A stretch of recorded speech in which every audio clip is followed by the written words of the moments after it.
Hello बच्चों, good morning. क्या हाल चाल? उम्मीद करता हूं सब लोग बहुत बढ़िया होंगे, बहुत मजे में होंगे, सब बहुत अच्छे से अपनी पढ़ाई कर रहे होंगे।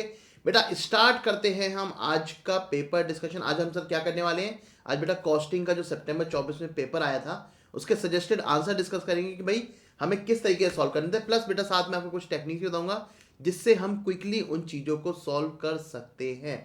ठीक है जी सर। टाइम का हमें कैसे करना चाहिए? कई बच्चे कहते हैं सर एमसीक्यू में हमें बहुत ज़्यादा टाइम लग जाता है। ठीक है जी, तो उन सब चीज़ों पे बेटा चर्चा करेंगे, ध्यान करेंगे और सर सीखेंगे और देखेंगे भी साथ में साथ सजेस्टेड आंसर कैसे आए हैं। तो चलिए सर स्टार्ट करते हैं। स्टार्ट करने से पहले बताता हूँ बेटा, मेरा नाम है सीए अमन अग्रवाल और मैं पढ़ाता हूँ आपको कॉस्टिंग एंड एफएमएसएम। और सर हम कहाँ पढ़ाते हैं बेटा? हम पढ़ाते हैं ऑनलाइन सीए इंडिया के अंदर कपिल सर के साथ। तो कपिल साहब मैं दोनों सीए इंडिया के अंदर पढ़ाते हैं आपको पूरा ग्रुप 2 सीए इंटर का। चलिए जी, let's start with our suggested answer discussion. चलिए जी, तो स्टार्ट करते सर। जिस सीक्वेंस में पेपर आया था उसी सीक्वेंस में देखेंगे। सबसे पहले देखते सर केस बेस एमसीक्यू। ठीक है, देखो बेटा केस बेस एमसीक्यू क्या होता है। केस बेस एमसीक्यू हमेशा आपको इस तरीके से दिया जाता है कि आप कुछ इंफॉर्मेशन मिस कर दो। ठीक है, केस बेस एमसीक्यू आपको इस तरीके से दिया जाता है कि कुछ इंफॉर्मेशन आप मिस कर दो। अगर आप मई 24 के देखो और सितंबर 24 के देखो, आपको क्वेश्चन में जमीन आसमान का अंतर दिखेगा। मई 24 के सर कंपैरेटिवली थोड़े डिफिकल्ट थे, लेकिन सर सितंबर 24 के कंपैरेटिवली आसान थे। ठीक है जी, तो हमेशा ध्यान रखना बेटा, जब आप केस बेस एमसीक्यू पढ़ो तो सर जो मेन इन्फॉर्मेशन है वो तो आप मिस नहीं करोगे, लेकिन जो छोटी छोटी इन्फॉर्मेशन होती है उसे हैंड टू हैंड मार्क करते जाओ या एक जगह साइड में अपने रफ वर्क में लिखते चले जाओ। ठीक है जी, तो चलिए स्टार्ट करते हैं सर केस सिनेरियो 1 से। Sagar limited and oil refinery, sir blah blah blah बहुत सारी चीज़ें लिख रखी इन्होंने। ये कह रहे हैं भाई वैल्यूएशन ऑफ डब्ल्यूआईपी करते हैं, फीफो या वेटेड एवरेज दोनों कंसिडरेशन में है। ठीक है, यहाँ पे बहुत सारी चीज़ें लिखी हैं, अभी तो फिलहाल इसका कुछ काम नहीं है। उन्होंने बस ये कहा कि भाई वो वेटेड एवरेज साथ में रखना चाहते हैं। ठीक है, वो कह रहे हैं भैया ये कॉम्प्लेक्स है और टाइम कंज्यूमिंग प्रोसेस है। उन्होंने कहा भैया प्राइस और quantity of input output material is almost same for whole year, hence FIFO method would be more suitable. वो कह रहे हैं भैया इन जितना भी हमारा सामान आता है लगभग सेम ही रेट रहता है पूरे साल, तो फीफो बना लो यार, कोई फर्क नहीं पड़ता। देखो वेटेड एवरेज कब करते हैं? जब रेट में काफ़ी ज़्यादा फ्लक्चुएशन हो, आप सर कंट्रोल ना कर पा रहे हो भैया किस रेट का माल गया है आखिरकार, तब वेटेड एवरेज करते हैं। ये कह रहे हैं भैया हम फीफो करते हैं क्योंकि पूरे साल में एक जैसा रेट रहता है। अरे भाई कुछ भी रहता हो, आगे चलो। He also reveal that in oil refinery FIFO method is preferred over weighted average and switching to FIFO will save time and money. वो कह रहे हैं भैया अभी तक वेटेड एवरेज कर रहे थे ना, लेकिन अगर हम फीफो पे जाएंगे तो हमारा टाइम और समय दोनों बचेगा। उसने फर्दर कहा कि using FIFO method closing web is valued at current cost and provide the following information. उसने कहा भैया फीफो अगर हम लेंगे तो हमारा ये इन्फॉर्मेशन हमें दे रखी है। तो कुछ नहीं था सर, ऊपर से कहानियां बना रखी थी, किसी काम की कोई कहानी नहीं थी। देखो ये 4 पैराग्राफ किसी काम के नहीं थे। चलिए सीधे आते सर, अब हमें डेटा क्या दे रखा है। ओपनिंग डब्ल्यूआईपी 12,000 यूनिट है, 1,66,200 की। ठीक है जी, ओपनिंग डब्ल्यूआईपी की परसेंटेज कंप्लीशन दे रखी है। बेटा जैसे ही आपने देखा ओपनिंग डब्ल्यूआईपी की परसेंटेज कंप्लीशन है, इसका मतलब सर ये फीफो मेथड मांग रहा है। ठीक है जी, फिर बेटा जो मटेरियल इंट्रोड्यूस करा, डायरेक्ट लेबर थी, ओवरहेड थी, उन तीनों का अमाउंट दे रखा है। जो यूनिट स्क्रैप करी हमने सर, टोटल कितनी करी है? 1900 यूनिट स्क्रैप करी है। मटेरियल 100% लग चुका था इस पर और लेबर ओवरहेड 70% लग चुका था। ठीक है जी, क्लोजिंग डब्ल्यूआईपी बेटा जो इसकी डिग्री ऑफ कंप्लीशन है 2600 यूनिट है, मटेरियल लग चुका है 100% और लेबर ओवरहेड लग चुका है 60%। मतलब सर प्रोसेस कॉस्टिंग की हमें काफ़ी सारी चीज़ें दे रखी हैं। Rest of the units were transfer to next process. Next process कितनी ट्रांसफर हुई ये नहीं बताया उसने, कहा बाकी बची हुई सारी नेक्स्ट प्रोसेस में हमारी ट्रांसफर हो चुकी हैं। ठीक है जी, तो हमें सर ये निकालना पड़ेगा पहले। ठीक है जी, नेक्स्ट प्रोसेस में कितनी जा रही है। Normal losses 2% of total input including opening WIP. बेटा उसने बड़े प्यार से सीधे अक्षरों में बता रखा है आपको कि 2% टोटल इनपुट का लेना है। Total input includes opening WIP, मतलब सर जितनी इंट्रोड्यूस करी और जितनी डब्ल्यूआईपी थी ओपनिंग, दोनों मिला के हम 2% निकालेंगे नॉर्मल लॉस। ठीक है जी, रियलाइजेबल वैल्यू कितनी है बेटा? जो भी स्क्रैप होगा 2 रुपये पर यूनिट। उसने कहा you are required to calculate the following using FIFO method. अरे भाई तुम नहीं भी देते ना तो हमारे पास कोई और ऑप्शन नहीं था फीफो के अलावा, क्योंकि वेटेड एवरेज के लिए जो ये अमाउंट था ना, ये हमें मटेरियल लेबर ओवरहेड में अलग अलग चाहिए था, तभी तो वेटेड एवरेज लगा पाते। वो दे नहीं रखा तो सर हम फीफो ही लगा पाएंगे। चलिए उसने कहा फीफो के बेसिस पे क्या निकालना है। Equivalent unit of material, NCP of material, equivalent units of labour, NCP of labour, value of abnormal loss, abnormal loss की वैल्यू निकालनी है, कितनी यूनिट जो नेक्स्ट प्रोसेस में ट्रांसफर हुई है उसकी वैल्यू निकालनी है, और बेटा क्लोजिंग डब्ल्यूआईपी की वैल्यू निकालनी है। मतलब सब तीनों स्टेटमेंट हमें इसके अंदर बनाने हैं। कौन कौन से? Statement of equivalent production, statement of computation of cost per unit और statement of appropriation of value. ठीक है जी, ये तीनों स्टेटमेंट हमें बनाने पड़ेंगे। तो सबसे पहले अपने को क्या करना है, सबसे पहले अपने को देखना था फिनिश यूनिट है कितनी। सर ओपनिंग WIP थी 12,000। ओहो ये मिट क्यों गया भाई।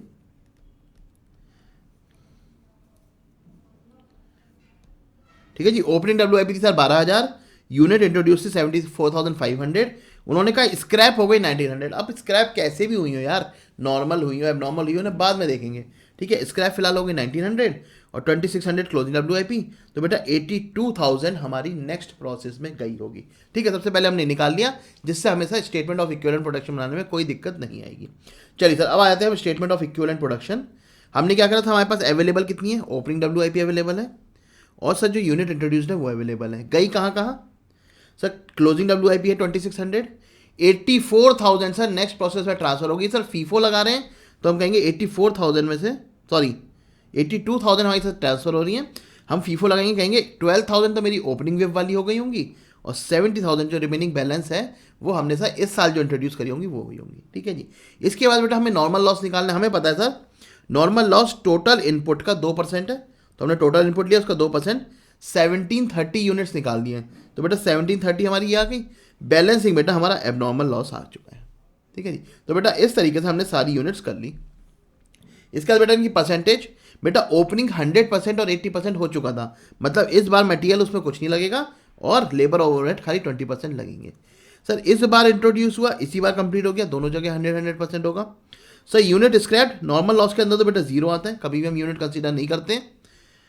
एबनॉर्मल लॉस के अंदर सर हमने परसेंटेज दे रखी कि भैया जो स्क्रैप हुआ है वो कितने परसेंट पे हुआ है, 100% एंड 70%, और बेटा जो क्लोजिंग WIP है उसकी भी 100% और 60% दे रखी है। बेटा इस तरीके से हमने इक्विवेलेंट यूनिट्स निकाल दी हैं दोनों के अंदर। उसके बाद बेटा क्या करा हमने sir, statement of cost per unit बनाया, दोनों की सर हमने कॉस्ट लिखी जो हमें दे रखी थी। लेबर ओवरहेड बेटा एक साथ कर लिया क्योंकि दोनों की परसेंटेज कंप्लीशन भी एक साथ है, तो एक साथ आप आराम से कर सकते हैं। ठीक है जी, तो हमने सर कॉस्ट में से माइनस करा स्क्रैप, स्क्रैप जो बेटा हमारा नॉर्मल लॉस पे था, normal loss into scrap per unit. तो बेटा हमारी दोनों की कॉस्ट आ गई, दोनों को हमने इक्विवेलेंट यूनिट से डिवाइड करा और हमारी कॉस्ट पर इक्विवेलेंट यूनिट आ चुकी है। ठीक है, इसके बाद बेटा हमें क्या करना है, जितने कंपोनेंट हमारे ट्रांसफर हुए हैं सब कंपोनेंट की तरह हमें वैल्यू चाहिए। तो सबसे पहले हमने एबनॉर्मल लॉस की निकाली, उसकी इक्विवेलेंट यूनिट्स ली, रेट लिया, एबनॉर्मल लॉस की वैल्यू आ गई। क्लोजिंग WIP सर हमने उसकी इक्विवेलेंट यूनिट ली, रेट लिया, हमारा सर क्लोजिंग WIP की वैल्यू आ गई। और बेटा यूनिट ट्रांसफर की बात करी जाए तो बेटा जो हमारी इंट्रोड्यूस्ड हुई थी इसी साल और इसी साल सर कंप्लीट हो गई वो तो सर 100% है, तो उस पर 100% एक साथ रेट ले लिया। ओपनिंग WIP में बेटा हमारी इक्विवेलेंट यूनिट्स किसके अंदर थी सर, सिर्फ और सिर्फ लेबर एंड ओवरहेड के अंदर थी, तो एक तो वो ले लिया, प्लस ओपनिंग WIP का अमाउंट था सर वो भी तो चार्ज करेंगे ना, वो भी ले लिया। तो बेटा इस तरीके से हमारा ये अमाउंट भी निकल के आ गया है। तो बस इतना ही करना था इस क्वेश्चन में। मैं मान के चलता हूँ बेटा अगर आपको क्वेश्चन में कंफ्यूजन नहीं हुई होगी तो आप 10 से 15 मिनट के अंदर ये क्वेश्चन आराम से कर सकते हैं। ठीक है जी, तो बेटा इसी तरीके से मैंने सारे राइट आंसर यहाँ पे टिक कर रखे। सबसे पहले पूछा इक्विवेलेंट यूनिट ऑफ मटेरियल 72770 और वैल्यू है 6.5। Equivalent unit of labour and overhead, ठीक है जी, तो सर ये हो गई 74,079 और 9 rupees per unit. Abnormal loss बेटा हमने थर्ड स्टेटमेंट में निकाला 2176। नेक्स्ट प्रोसेस में जो जाएगा बेटा वो हमने निकाला थर्ड स्टेटमेंट में 1272,800 और बेटा WIP की वैल्यू भी हमने थर्ड स्टेटमेंट में निकाली है। तो बेटा इस तरीके से जो पहला केस बेस्ड MCQ था कुछ ट्रिकी नहीं था, इसके अंदर सब कुछ स्ट्रेट अवे दे रखा था। जिसको प्रोसेस कॉस्टिंग के WIP के क्वेश्चनों में दिक्कत नहीं आती है उसे कोई दिक्कत नहीं आई होगी। चलिए जी, केस सिनेरियो 2 पे चलते हैं। बेटा ये था हमारा मटीरियल चैप्टर। सब कहते थे सर मटीरियल चैप्टर छोड़ दो, 5 नंबर का। नहीं भाई, 12 नंबर का आया पिछली बार, तो कोई चैप्टर नहीं छोड़ने का, किसी चैप्टर को कमजोर नहीं मानना। ठीक है, चलिए देखते हैं सर केस सिनेरियो 2 में क्या दे रखा है। बहुत सारी चीज़ें दे रखी है यहाँ पे, मैं इनको इग्नोर कर रहा हूँ, आपको पढ़नी जरूरी है, आप मत इग्नोर कर देना। ठीक है, लेकिन मुझे पता था इसके अंदर कुछ भी काम की चीज़ नहीं है। सीधे सीधे बताया sir, the cost department of FW limited has furnish the following data for component B. क्या क्या दे रखा है, परचेज प्राइस है सर 4800 रुपीज़ पर यूनिट। ठीक है जी, ट्रेड डिस्काउंट 2 रुपये, 2% ऑफ परचेज प्राइस, मतलब सर इसका 2 रुपये कंप्यूट कर देंगे। टोटल ड्यूटीज बेटा 8% ऑफ परचेज प्राइस, मतलब सर इसी का GST जो है हमारा सर वो किसका निकलेगा, परचेज प्राइस का। ऐसा मत कर देना purchase price minus trade discount का निकालो, बेटा वो तब निकालना जब क्वेश्चन साइलेंट हो। ठीक है, मैं क्या कहना चाह रहा हूँ अभी आपको समझाऊंगा। Insurance charges 62,000 per year. बस सर इतना ही खर्चा दे रखा है और बोला है 60,000 यूनिट आपने परचेज करी है। तो बेटा अगर मैं मटेरियल कॉस्ट निकालूँ यहाँ पे, सबसे पहले मैंने परचेज प्राइस निकाला कैसे, number of unit into rate per unit. बेटा 2% इसमें से ट्रेड डिस्काउंट घटा दिया, कितना आ गया हमारा नेट 2822.4। अब देखो क्या था यहाँ पे, बच्चों ने क्या गलती कर दी, उन्होंने जीएसटी इस अमाउंट पे कंप्यूट कर दिया।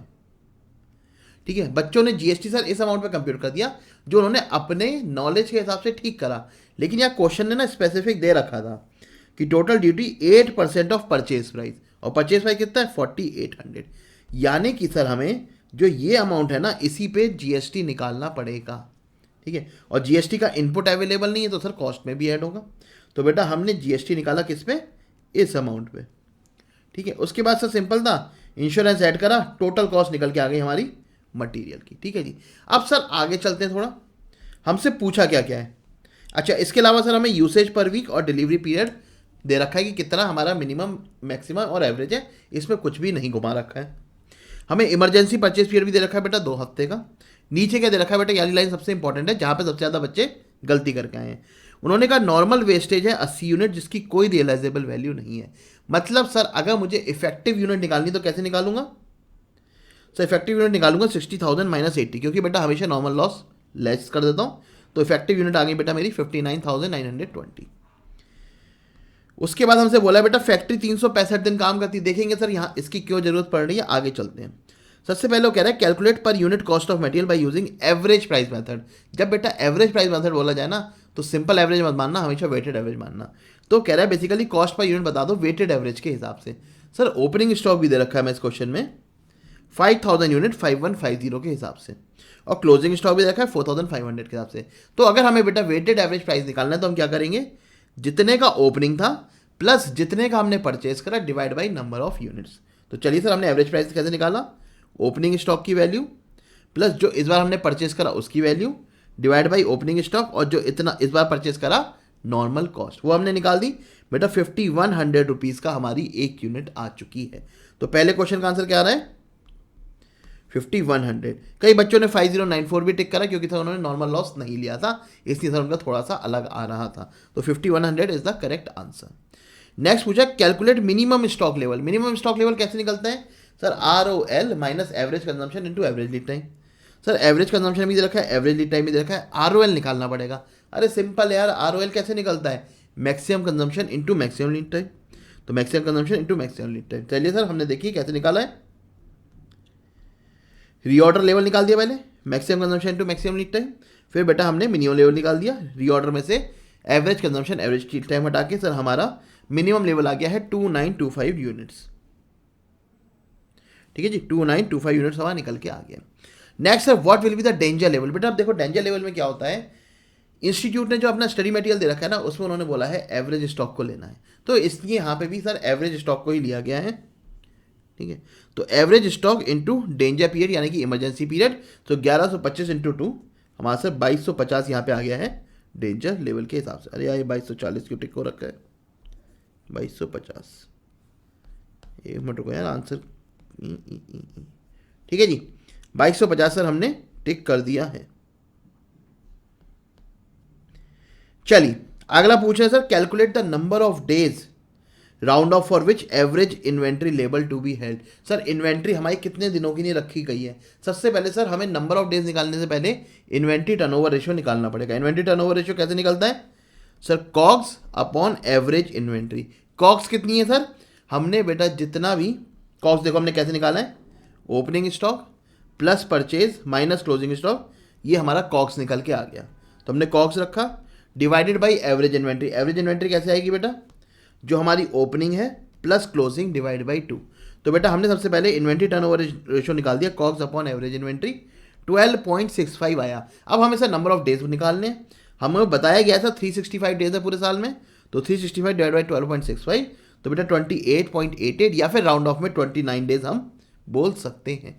तो बेटा हमारी इन्वेंट्री कितने दिन रखी गई, 29 डेज हमारी इन्वेंट्री रखी गई है।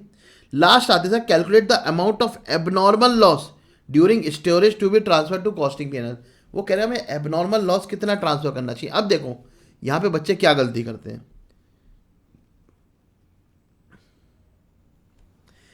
एबनॉर्मल वेस्टेज है बेटा हमारी 40 यूनिट्स, ठीक है जी। अगर आप देखोगे यहाँ पे एबनॉर्मल आ रहा है 40 यूनिट्स, ठीक है। इसको हमने सर वेटेड एवरेज प्राइस से मल्टीप्लाई करा। बच्चे क्या गलती कर जाते हैं, परचेज प्राइस से मल्टीप्लाई कर देते हैं, नहीं, आपको बेटा वेटेड एवरेज प्राइस से करना है। अगर आप बेटा स्टोर्स लेजर बनाओगे तो सबसे पहले उसमें ओपनिंग इन्वेंट्री लिखोगे, ठीक है जी। ओपनिंग इन्वेंट्री आ गई 5150 के रेट से, फिर आपने परचेज करा, परचेज आ गई मान लो 5050 के रेट से, लेकिन जो वेटेड एवरेज रेट आया 5100 का, उसी से आप एबनॉर्मल लॉस अपना बुक करोगे, क्योंकि सर हम वेटेड एवरेज फॉलो कर रहे हैं।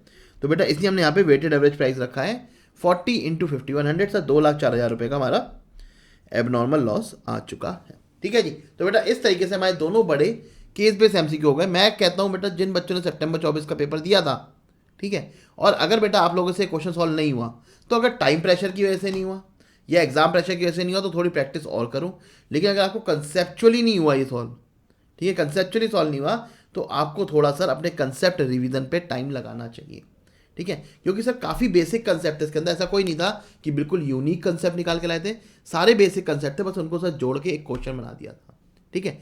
तो कई बच्चे कहेंगे सर कैसी बातें कर रहे हैं, बेटा मैं आपको बिल्कुल फैक्ट बता रहा हूँ, और फैक्ट बताने ही से ही आपका फ़ायदा होगा, सिर्फ आपको हवा में उड़ाने से फ़ायदा नहीं होगा, ठीक है जी। चलिए, कई बच्चे कहते हैं नहीं सर बहुत ही हैवी था, हो सकता है बेटा एग्जाम प्रेशर में, ठीक है। अब आप कहोगे सर आपको क्या पता एग्जाम प्रेशर, बेटा मैंने ही बहुत सारे एग्जाम दिए सीए के, ठीक है। तो एग्जाम प्रेशर में हो सकता है आपसे सॉल्व ना हुआ हो, ठीक है, हो सकता है आपसे एग्जाम प्रेशर में सॉल्व ना हुआ हो, तो उसके लिए प्रैक्टिस और करो। जितनी ज़्यादा प्रैक्टिस करोगे उतनी ज़्यादा सर एग्जाम में, क्योंकि आप लोगों के साथ भी ऐसा होता होगा कि यार एग्जाम में मैंने क्वेश्चन देखा नहीं हुआ, घर पे आके मैंने देखा सॉल्व हो गया, होता है नहीं होता ऐसा, बिल्कुल होता है। वो कहीं ना कहीं आपकी प्रैक्टिस की कमी है। जब तक क्वेश्चन लिख के बिना देखे सॉल्व नहीं करोगे आपको कॉन्फिडेंस नहीं आएगा। चलिए जी, अगले क्वेश्चन पे आते हैं sir. PS limited is facing a downfall. बहुत ही बढ़िया क्वेश्चन था, कई बच्चों का गलत हुआ, बताता हूँ उसकी गलती क्या हुई है। PS limited is facing a downfall in the demand, marketing team has suggested to reduce the selling price by 5%। बेटा सिर्फ सेलिंग प्राइस को रिड्यूस करने को बोला है और किसी चीज़ को रिड्यूस करने को नहीं बोला है। Variable cost is 76% of current selling price, मतलब सर जो अभी एग्जिस्टिंग है उस सेलिंग प्राइस का 76% वेरिएबल कॉस्ट है। तो बेटा मैंने क्या करा, मैंने कहा अगर 100 रुपये सेल प्राइस है अभी हमारा, देखो जब भी ऐसे दिया जाए ना परसेंटेज में तो अपना लिख के निकाल लो। अगर मान लो 100 रुपये मेरा सेल प्राइस है, 76 वेरिएबल कॉस्ट नहीं होगी, और कॉन्ट्रीब्यूशन कितना होगा 24%, ठीक है। अब वो कह रहा है 5% से हमने सेल प्राइस घटा दिया, 5% से घटा दिया तो सर 100 में से 5% गए 95 रह गया, तो वेरिएबल कॉस्ट क्या सर सेम रहेगी? अरे भाई जब वेरिएबल कॉस्ट के लिए कुछ बोला ही नहीं है तो वो 76 की 76 ही रहेगी, ठीक है। भाई आप खरीद के लाते थे कैलकुलेटर, आप खरीद के लाते थे कैलकुलेटर 80 रुपये का और 100 रुपये का बेचते थे, ठीक है। आपकी टीम ने कहा सर 100 रुपये का नहीं बिक पा रहा, सर 95 का कर दो, तो क्या एक कैलकुलेटर 80 की जगह 75 का हो गया? नहीं सर नहीं हुआ, ठीक है। क्या 80 की जगह 76 का हो गया? नहीं सर नहीं हुआ, ये 80 का ही रहा, इसके बारे में कुछ नहीं बोला गया क्वेश्चन में, ठीक है। तो बेटा इसलिए हमारा यहाँ पे 76 का 76 ही रहा, कंट्रीब्यूशन 90 आ गया और मेरा रिवाइज्ड पीवी रेशियो 20% आ चुका है, ठीक है। चलिए सर कब करेंगे वेरिएबल कॉस्ट चेंज?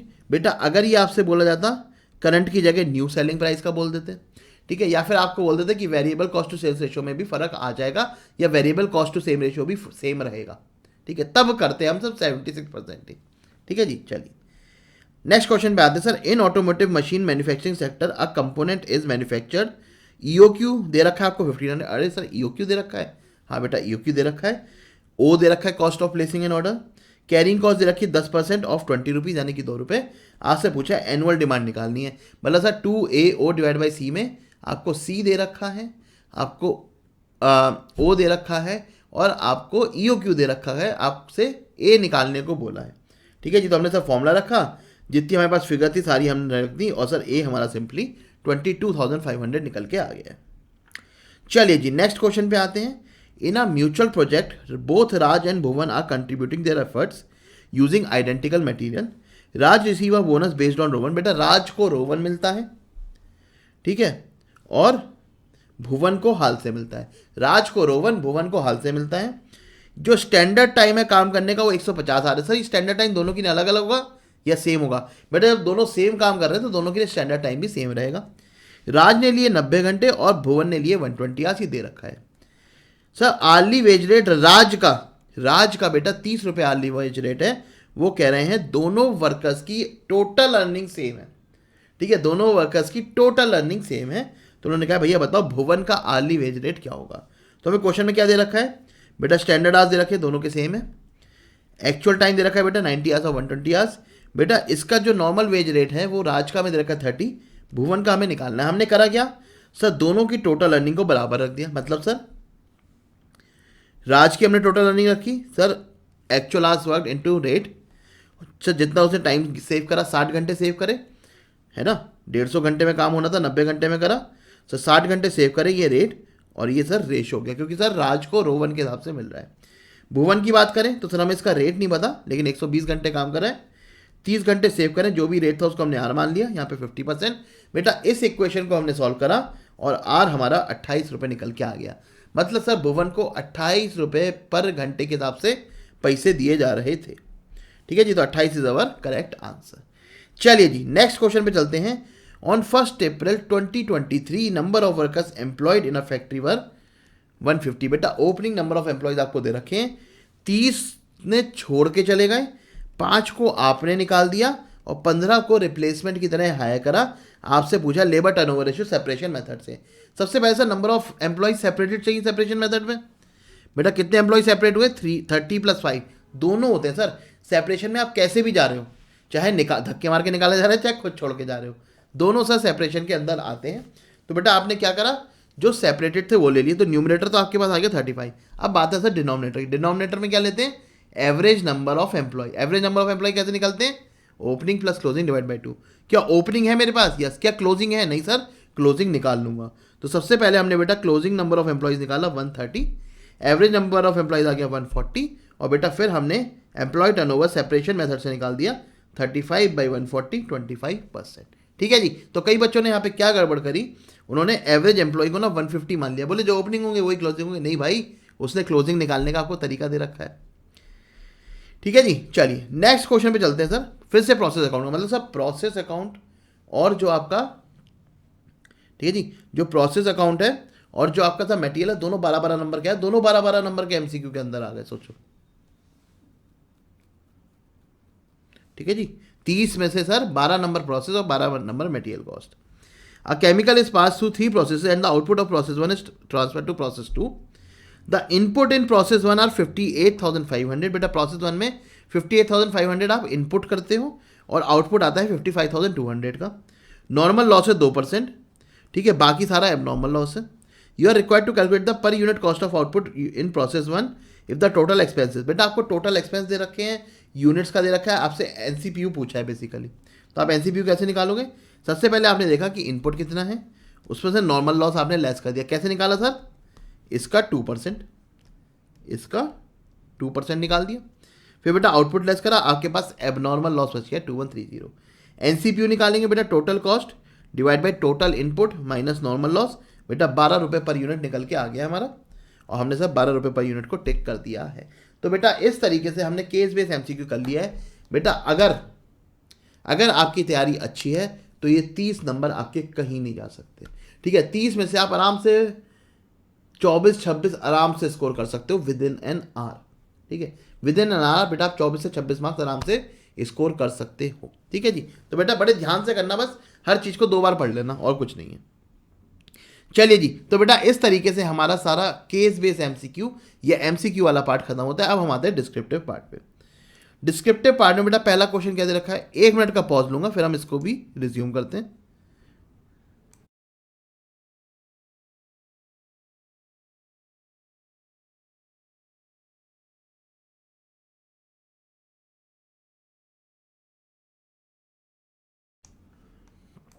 चलिए पहला क्वेश्चन है सर, देख के तो लग रहा है बैच का है, लेकिन सर पढ़ लेते हैं। Language achiever are renowned institute specialising in TOEFL preparation. TOEFL क्या होता है सर, जब आप बाहर पढ़ने के नहीं जाते हो या बाहर शिफ्ट होते हो तो एक इंग्लिश का एग्जाम होता है, उसे टॉफल का कहते हैं। ठीक है, जैसे आइल्स का होता है वैसे ही टॉफल भी होता है secured a spacious hall for an 20,000 on weekly basis with a seating capacity of 250 student. देखो अब इंस्टीट्यूट को क्या करना चाहिए, अगर 20,000 रुपये है ना तो रुपीज़ लिखना चाहिए इससे पहले। ठीक है, मतलब गलत है सर ये, ऐसे आप मिसगाइड करते हो बच्चों। कई बच्चे घूम जाते हैं सर ये 20,000 क्या है, बेटा 20,000 रुपये भी हो सकते हैं। ठीक, कुछ भी हो सकता है, अभी आगे पता चल जाएगा हमें क्या है, लेकिन सर इसके आगे उन्हें रुपीज़ लिखना चाहिए था। ठीक है, वो कह रहे हैं सीटिंग कैपेसिटी है 250 स्टूडेंट की। The instructor highly qualified and experience is compensated generously with an honorarium 1,500 per lecture. बेटा जो भी उनका बंदा लेक्चर देने आता है उसे 1,500 पर लेक्चर देते हैं। Additionally he receive reimbursement for travel expenses, 200 रुपये उसे बेटा ट्रैवल एक्सपेंसेस के दिए जाते हैं। और रिफ्रेशमेंट होते हैं बेटा 1,500 पर वीक के। देखो जो पैसा देते हैं उसे लेक्चर का वो 1,500 रुपये पर लेक्चर है। ठीक है, जो उसका सर रीइंबर्समेंट है वो 200 रुपये पर डे है, और जो बेटा रिफ्रेशमेंट है वो 1,500 रुपये पर वीक है। ठीक है जी, तो तीनों चीज़ें अलग अलग उसमें दे रखी, टाइप रेट में हो सकता है सर आगे काम आ जाए। Administrative and miscellaneous expenses covering essential utilities and material are 500 per week. बेटा कुछ मिसलेनियस खर्चे वो 500 रुपये पर वीक होते हैं आपके। Language achiever has meticulously planned its curriculum scheduling batches of 2 lectures per day. 2 lecture एक दिन में होते हैं, 5 days a week for 30 weeks, इतने होते हैं। अगर मैं आपसे पूछूं नंबर ऑफ लेक्चर कितने होंगे तो आप कहोगे सर 30 हफ्ते 5 दिन और हर दिन 2 लेक्चर। तो बेटा टोटल लेक्चर कितने हो जाएंगे, 30 × 5 × 2। ठीक है जी, 300 लेक्चर हो जाएंगे। मतलब सर जो प्रोफेसर को पैसा जाएगा वो 300 लेक्चर के हिसाब से जाएगा। वो कह रहे हैं टोटल कॉस्ट पर बैच। पर बैच सर कितना है, 30 हफ्ते का बैच है, तो कह रहे हैं एक बैच की कॉस्ट निकाल दो। बहुत ही सिंपल है, हम सबसे पहले क्या निकालेंगे सर, हॉल चार्जेस। 20,000 रुपये एक हफ्ते का है, 30 हफ्ते का कितना हो जाएगा, 6 लाख रुपए। बेटा इंस्ट्रक्टर को आप 300 लेक्चर के 1,500 रुपये के हिसाब से कितने दोगे, 4.5 लाख रुपए। उसे सर ट्रैवल एक्सपेंसेस कितना दोगे, डेली का 200 रुपये, यानी कि 5 × 30, 150 दिन का 200 रुपये के हिसाब से 30,000 का आपका क्या जाएगा सर, रीइंबर्समेंट जाएगा। रिफ्रेशमेंट बेटा एक हफ्ते का 1,500 है, तो 30 वीक्स का 1,500 से मल्टीप्लाई कर दिया। एडमिन एक्सपेंसेस बेटा एक हफ्ते का 500 रुपीज़ है, तो इंटू 30 कर दिया हमने। बेटा टोटल कॉस्ट आ गई 11,40,000, तो एक बैच की कॉस्ट आ गई आपकी 11,40,000।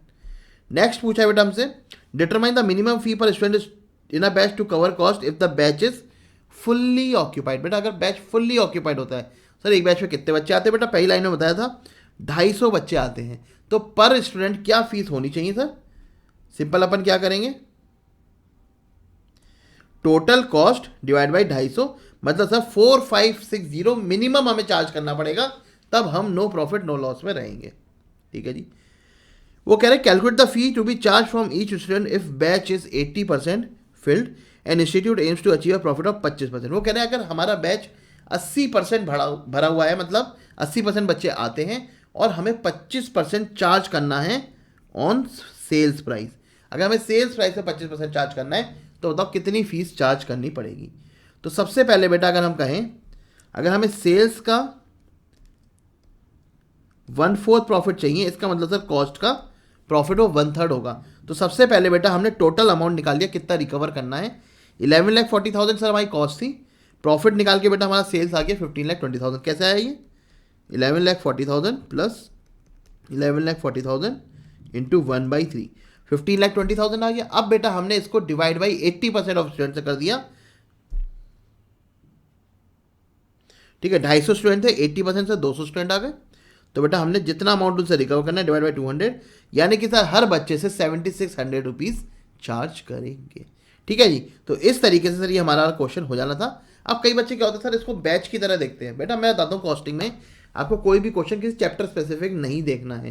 ठीक है, अगर चैप्टर स्पेसिफिक सीधे सीधे रिकॉग्नाइज हो रहा है तो करो। अब कई बच्चे यहाँ पे बैच पर अटक गए। बैच का मतलब क्या, अरे यार ये बैच कॉस्टिंग का नहीं है, नॉर्मल सर्विस कॉस्टिंग का क्वेश्चन है। ठीक है, नॉर्मल सर्विस कॉस्टिंग का क्वेश्चन है कि भैया सारी कॉस्ट ऐड करो, divide by number of unit से डिवाइड कर दो, बस। चलिए आते सर क्वेश्चन 2 पे, आप लोगों का फेवरेट, इंस्टीट्यूट का फेवरेट सर, रिकंसिलेशन क्वेश्चन। उन्होंने कहा है कि भैया XYZ लिमिटेड ने 2,25,000 basis financial account profit declare करा है और वो कॉस्ट के हिसाब से निकालना चाहते हैं। ये रिकंसाइलिंग आइटम है, मतलब सर फाइनेंशियल से हमें कॉस्ट पे जाना है। एक एक आइटम करके देख लेते हैं। Preliminary expenses write off in financial account. बेटा फाइनेंशियल अकाउंट के अंदर कुछ खर्चा बुक कर रखा था हमने जो कॉस्ट में बुक नहीं था, तो अगर हमें सर फाइनेंशियल से कॉस्ट पे जाना है तो हम इसे एड बैक कर देंगे। तो 35,000 आपका क्या हो रहा होगा, add back. Factory overheads over charge in cost account. Sir cost account के अंदर खर्चा ज़्यादा है, अरे भाई तो बढ़ा दो ना फाइनेंशियल बुक्स में भी। तो 20,000 सर हमारा माइनस हो जाएगा। ठीक है जी। Expenses on issue of share in financial account, sir share issue करने का खर्चा है। अरे सर कॉस्ट अकाउंट में थोड़ी ना आया होगा, ये खाली फाइनेंशियल अकाउंट में आएगा, लेकिन हमें तो सर फाइनेंशियल से कॉस्ट पे पहुंचना है, तो सर फाइनेंशियल से भी हटा दो। जब कॉस्ट पे कंसिडर नहीं करा तो सर इसे हम एड बैक कर देंगे। ठीक है जी, चलिए इसे एड बैक कर दिया हमने। Under valuation of closing stock in stock account, बेटा इन्वेंट्री का समझ लो, देखो क्या सिंपल सा फंडा है। क्लोजिंग इन्वेंट्री कहाँ आती है sir? Credit side of trading PNL account. Opening inventory कहाँ आती है sir? Debit side of trading PNL account. सबको पता है? हाँ जी सर सबको पता है। बेटा जितनी ज़्यादा क्लोजिंग स्टॉक होगा उतना ज़्यादा प्रॉफिट होगा, और जितना ज़्यादा ओपनिंग स्टॉक होगा उतना कम प्रॉफिट होगा। ठीक है जी, तो हम कह सकते हैं sir profit is directly link to closing stock and profit is inversely link to opening stock. ठीक है, समझ में आती है? अब देखो क्या पढ़ा है, क्या लिखा है, under valuation of closing stock in cost account, मतलब जो कॉस्ट अकाउंट है उसके अंदर क्लोजिंग स्टॉक की वैल्यू कम है, फाइनेंशियल अकाउंट में क्लोजिंग स्टॉक की वैल्यू ज़्यादा है।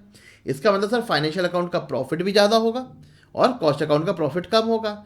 अब सर फाइनेंशियल अकाउंट से कॉस्ट अकाउंट पे आने के लिए इस चीज़ को मुझे कम करना पड़ेगा, यानी कि बेटा ये चीज़ आपकी माइनस होगी। ठीक है जी, ये चीज़ माइनस होगी। चलिए, interest on bank deposit, sir bank deposit पे इंटरेस्ट है सर, ये कॉस्ट अकाउंट में थोड़ी ना होगा, एड बैक सॉरी लेस कर दो, क्योंकि सर हमें तो कॉस्ट अकाउंट पे पहुंचना है। Under recovery of admin overhead, sir कुछ खर्चे हमने कॉस्ट में अंडर रिकवर करे हैं, लेकिन सर फाइनेंशियल अकाउंट में तो सारे खर्चे बुक करे होंगे, तो फाइनेंशियल अकाउंट में प्रॉफिट कम होगा, कॉस्ट में ज़्यादा होगा, तो फाइनेंशियल वाले को ऊपर ले जाओ जी, तो ऐड हो जाएगा ये 25,000 हमारा ऐड हो गया। ठीक है जी, नेक्स्ट आते हैं sir notional rent of own premises. बेटा नोशनल रेंट कॉस्ट अकाउंट के अंदर आता है, फाइनेंशियल अकाउंट के अंदर नहीं आता है, क्योंकि सर कोई फाइनेंशियल ट्रांजैक्शन थोड़ी ना हुई है, तो फाइनेंशियल अकाउंट में नहीं होगा लेकिन कॉस्ट अकाउंट में होगा। तो बेटा क्या करने का अपने को, कॉस्ट अकाउंट में पहुंचना है ना, तो फाइनेंशियल अकाउंट से भी लेस कर दो ये, तो सर ये लेस हो जाएगा नोशनल रेंट हमारा। अंडर रिकवरी ऑफ सैलरी, अरे सर अंडर रिकवरी किसी भी चीज़ को सेम ट्रीटमेंट होगा, जैसे अंडर रिकवरी इसका ट्रीटमेंट हुआ था वैसे भी अंडर रिकवरी इसका ट्रीटमेंट हो जाएगा, 35,000 सर हमारा ये ऐड हो जाएगा। और लास्ट में आता है सर बैड डेट्स रिकवर्ड। बेटा बैड डेट्स रिकवर्ड हमारे फाइनेंशियल में प्रॉफिट था लेकिन कॉस्ट में तो नहीं होगा, तो सर इसे हम लेस कर देंगे, और बेटा इस तरीके से हम profit as per cost account से पहुंच जाएंगे। बहुत ही बढ़िया क्वेश्चन था, जैसा हमने सर एक्सपेक्ट करा था बिल्कुल वैसा क्वेश्चन आ गया था, बहुत ही बेहतरीन। चलिए क्वेश्चन नंबर आते हैं सर सी पे, फर्स्ट के सी पार्ट पे। JC limited has a production capacity of 80,000 units per year. बेटा 80,000 यूनिट्स की इनकी कैपेसिटी है। Presently company produces 60,000 units, its cost structure is as under. बेटा अभी सर 60,000 नहीं प्रोड्यूस कर रहे हैं, कैपेसिटी 80,000 की है, काम 60,000 पे कर रहे हैं। बेटा मटेरियल कॉस्ट है 6 रुपये, लेबर कॉस्ट है, वेरिएबल ओवरहेड है, ये सारी सर वेरिएबल कॉस्ट दे रखी है हमें। Total fixed cost 3 lakh per annum. बेटा fixed cost 3 lakh per annum है। प्रेजेंट सेलिंग प्राइस है 20 rupees per unit in the month of January 2024। Company received an offer from a Japanese client to supply 20,000 unit at a price of 14 rupees. बेटा Japan से एक order आया है कि 20,000 unit चाहिए 14 रुपये पे, ठीक है, जिसकी सर हमारी एडिशनल शिपिंग कॉस्ट लग जाएगी 8,000 रुपये। सही, तो मार्जिनल कॉस्टिंग का क्वेश्चन आ गया, हमें डिसीजन लेना पड़ेगा कि इस जापानी भाई को हमें ये ऑर्डर सप्लाई करना है कि नहीं करना है। देखो हमारी वेरिएबल कॉस्ट कितनी है, या मैं बोलूँ हमारी मार्जिनल कॉस्ट कितनी है, 12 रुपये। मतलब सर अगर मैं 1 यूनिट एक्स्ट्रा प्रोड्यूस करता हूँ तो मेरे 12 एक्स्ट्रा लगेंगे, फिक्स्ड कॉस्ट कुछ भी एक्स्ट्रा नहीं लगेगी। तो मुझे क्या देखना है, मुझे देखना है कि अगर मैं जापानी भाई को ऑर्डर प्लेस करता हूँ, उसका ऑर्डर एक्सेप्ट करता हूँ, तो मुझे क्या प्रॉफिट बढ़ेगा। ठीक है, सबसे पहले हमसे क्या पूछा है, on the basis of changes in profit advise the company whether the offer should be accepted और नॉट। वो कह रहे हैं जिस हिसाब से प्रॉफिट बदल रहा है आप एडवाइस करो कंपनी को कि उन्हें ये ऑफर एक्सेप्ट करना चाहिए कि नहीं करना चाहिए। बेटा कुछ समझ में ना आए ना तो क्या करो, प्रॉफिट निकालो प्रेजेंट कंडीशन में, मतलब बिना वो ऑफर एक्सेप्ट करे प्रॉफिट निकालो, और ऑफर एक्सेप्ट करने के बाद प्रॉफिट निकालो, दोनों में जो ज़्यादा है उसको बता दो।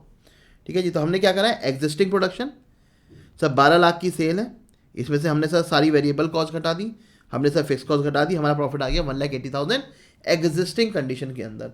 अब सर मेरी 20,000 से यूनिट बढ़ जाएंगी, 60,000 से 80,000 हो जाएंगी, तो बेटा मैंने सेल्स ले ली दोनों की, सर दोनों की अलग है, इसकी 20 रुपये, इसकी 14 रुपये।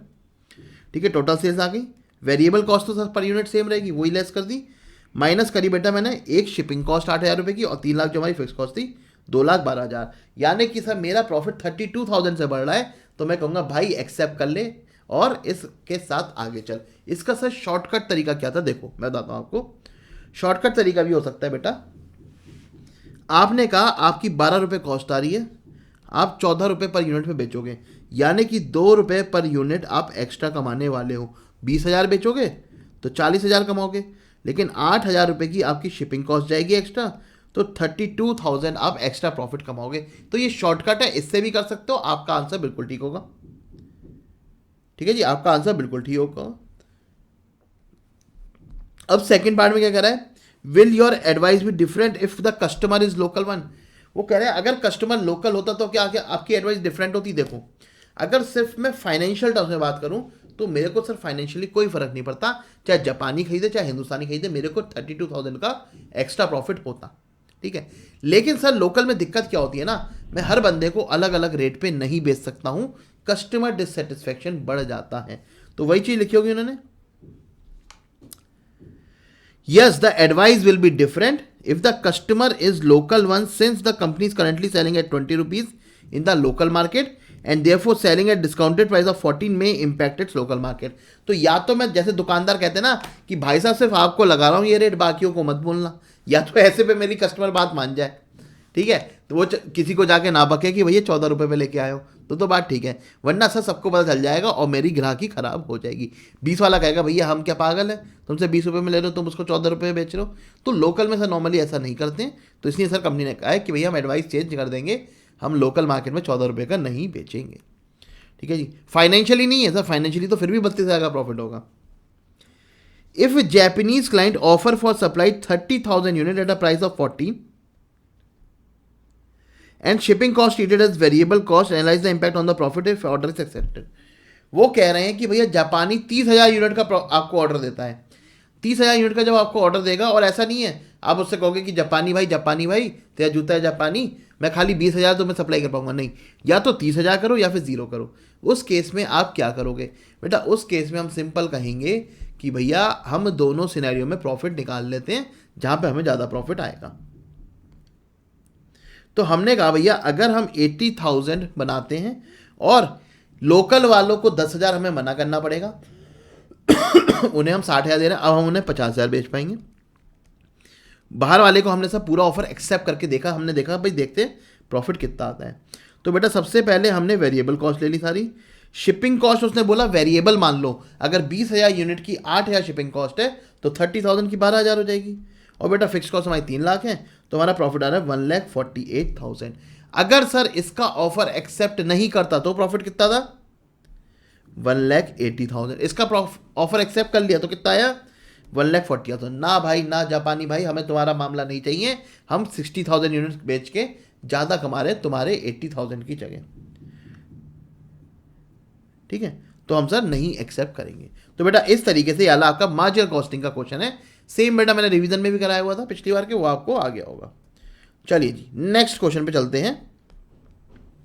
क्वेश्चन नंबर 2, आप जो बच्चे मेरे रेगुलर स्टूडेंट है बेटा उन्हें पता होगा, सेम क्वेश्चन हूबहू क्वेश्चन कॉस्ट शीट का लास्ट क्वेश्चन है हमारा लर्निंग क्वेश्चंस का, तो बेटा वहीं पे मैंने ये भी कवर कर रखा है सेम क्वेश्चन।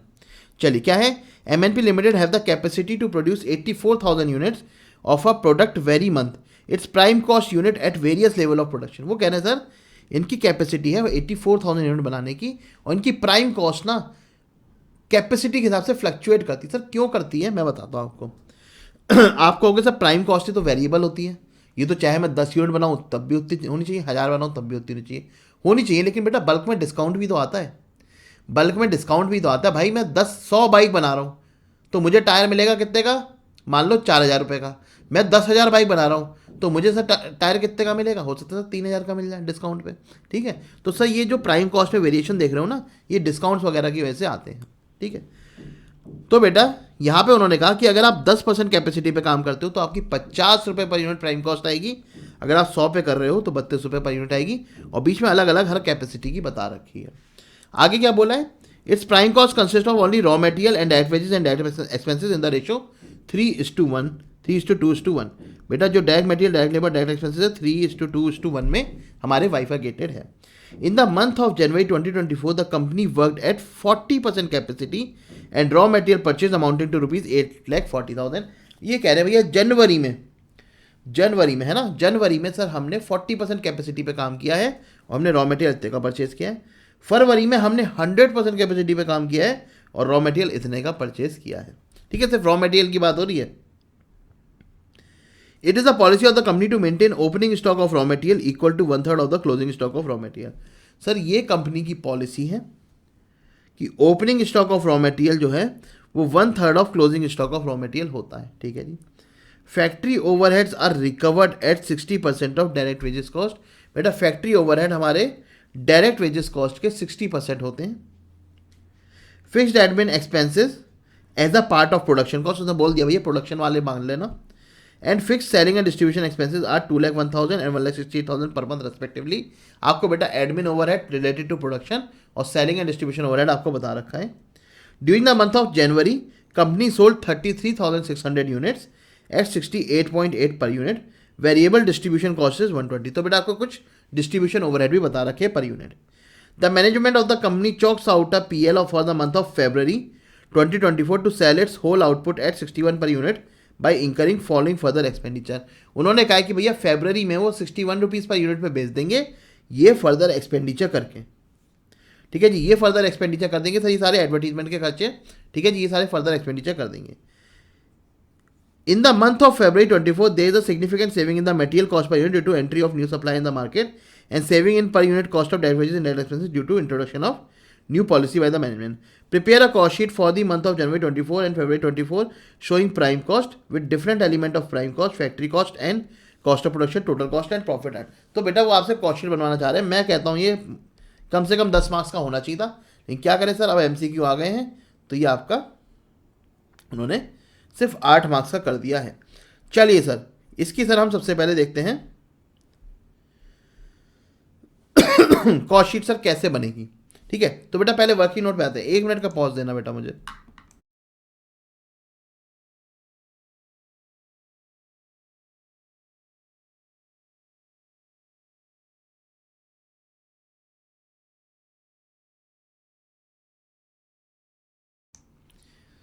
चल सबसे पहले बेटा इस टाइप के क्वेश्चन में हमें क्या करना चाहिए, सबसे पहले सर जो डेटा गिवन है उसको लिखो बराबर से।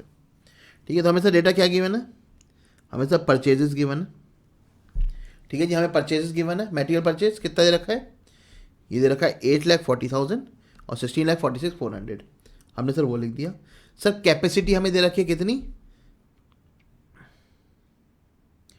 हमें सर यहाँ पे दी है 40% कैपेसिटी।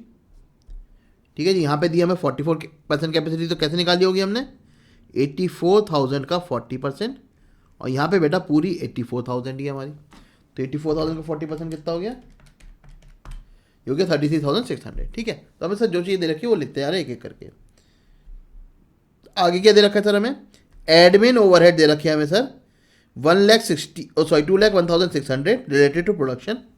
तो हमने बेटा ये डाल दी 2,01,600, 2,01,600 चेंज नहीं हुआ, तो हमने sir month on month same रखे हैं। और बेटा फिक्स्ड सेलिंग डिस्ट्रीब्यूशन ओवरहेड भी हमें बता रखे हैं 1,68,000।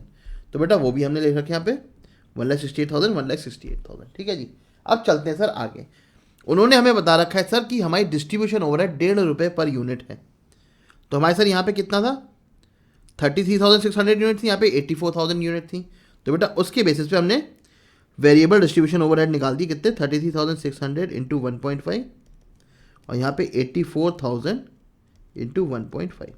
ठीक है जी, इस तरीके से बेटा हमने डिस्ट्रीब्यूशन ओवरहेड भी निकाल दिए। तो सर जो जो चीज़ें हमें दे रखी थी वो हम लिखते जा रहे हैं। चलिए, अब हमें सर आगे बोला गया है कि जब हमने 80,000 बेची थी यूनिट तो हमने कुछ एक्स्ट्रा खर्चे करे थे। क्या क्या करे थे सर, कंपनी ने एक टेलीविज़न प्रोग्राम स्पॉन्सर करा है जिसका 26,250 पर वीक खर्चा आता है और 4 संडे थे फरवरी में, मतलब सर 4 हफ्ते के पैसे गए होंगे। तो बेटा ये क्या हमारा एडवर्टीजमेंट खर्चा, तो हमने सर एडवर्टीजमेंट में डाल दिया ऐसे स्पॉन्सरशिप कॉस्ट।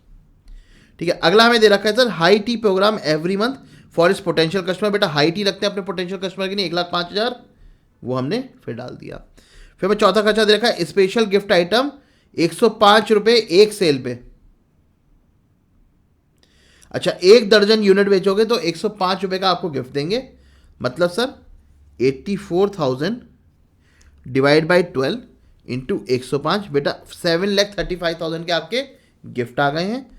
और लक्की ड्रॉ प्राइस में क्या बोला है बेटा कि सर हम लक्की ड्रॉ निकालेंगे, फर्स्ट प्राइज निकलेगा 1 लाख रुपए का, सेकंड प्राइज निकलेगा 80,000 का, थर्ड प्राइज निकलेगा 40,000 का और 4 कंसोलेशन प्राइज 8,000 के। तो बेटा इन गिफ्ट की वैल्यू मिला के कितनी आ जाएगी? अगर हम इन गिफ्ट की वैल्यू मिलाएंगे तो आ जाएगी 2,52,000। तो बेटा हमें ये भी डायरेक्ट इन्फॉर्मेशन दे रखी थी, ये भी हमने सारी लिख दी है। ठीक है जी, चलिए अब हमें सर क्या निकालना है इस क्वेश्चन के अंदर? हमारे पास क्या बचा है सर? सिर्फ और सिर्फ मटीरियल कंज्यूम्ड और डायरेक्ट वेजेस और डायरेक्ट हमारी प्राइम कॉस्ट, ये सब चीज़ें हमें निकालनी है। इसके लिए लगेंगे सर वर्किंग नोट। कैसे लगेंगे चलिए देखते हैं। Calculation of opening and closing stock of raw material, कैसे कैलकुलेट करने वाले हम देखते हैं। बेटा यूनिट मैन्युफैक्चर जनवरी में कितनी हुई है? 84,000, 40% पे। प्राइम कॉस्ट कितनी रही होगी सर? सर जब हम 40% कैपेसिटी पे हैं, ओहो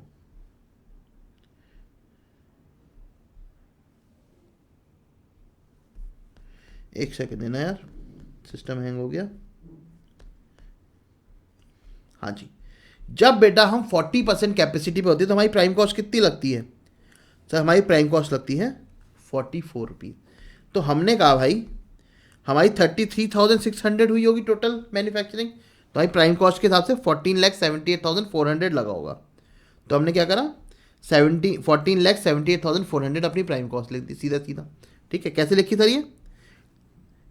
33,600 इंटू 44, इसलिए पे 44 होती थी। हाँ जी सर, हमें बताया गया था सर डायरेक्ट मटेरियल लेबर और डायरेक्ट मटेरियल डायरेक्ट लेबर और डायरेक्ट एक्सपेंसेस का रेशियो क्या रहता है?